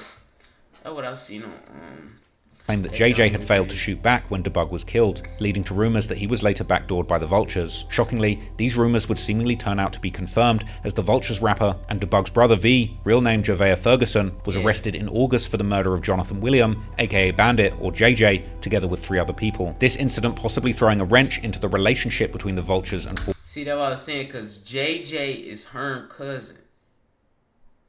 And YB and Herm is cool. But V the one who slimed JJ. See her say I'm going JJ mode. JJ mode. So it's like, I don't know. 4K Trey, as JJ aka Bandit, was not just any member, but the nephew of Herm, one of the most famous... Oh, did I say nephew or cousin? He was related to him some type of way. Important members of the NBA and 4K Trey. Interestingly, in the very same song Tears of War, where YoungBoy claimed to have 19 bodies, he also rapped about Herm crying to him, which many believe due to the timing of the shooting and... Herm crying in my face, now I gotta show a nigga. If he died today, I gotta make sure that I throw 10 million. Song that YoungBoy was actually referring to Herm crying to him over JJ's death, with this lyric being a chilling reminder of the real humanity behind these ruthless hitters, proving that even somebody as tough and terrifying as Herm the Black Sheep could still succumb to the pain and heartbreak that losses in the streets can bring. And indeed, after this, 4K Trey members would begin dissing Bankstown and Vultures after news about V's arrest became public. Right now, what you said? Hey, I'm in Fairfield. Banks. Banks. Eat my teeth. Oh! From Banks. Eat my teeth. It's all good. Long live JJ. Long live JJ. Long live the main shit. This was followed by Who Gang D posting a message on his Instagram story, simply writing green light, possibly implying that a new war had now started between the Vultures and 4K Trey. The first quarter of 2024 as a whole ended up being the deadliest in Baton Rouge history, and while the violence has somewhat slowed down... I had seen something like that. They was like people was like, why B don't even fuck with them Vultures? He don't even fuck with V. V was the one who hit up JJ. He in jail for it. Rouge has remained amongst the most dangerous cities in America, and now, at the end of 2025, with YoungBoy's newest album Slime Cry dropping, there's really no telling just how high his body count might get. Bro, this damn trap. Bro, we at least watched this for 2 hours and 30 minutes for sure. But like, gang, like, you real life.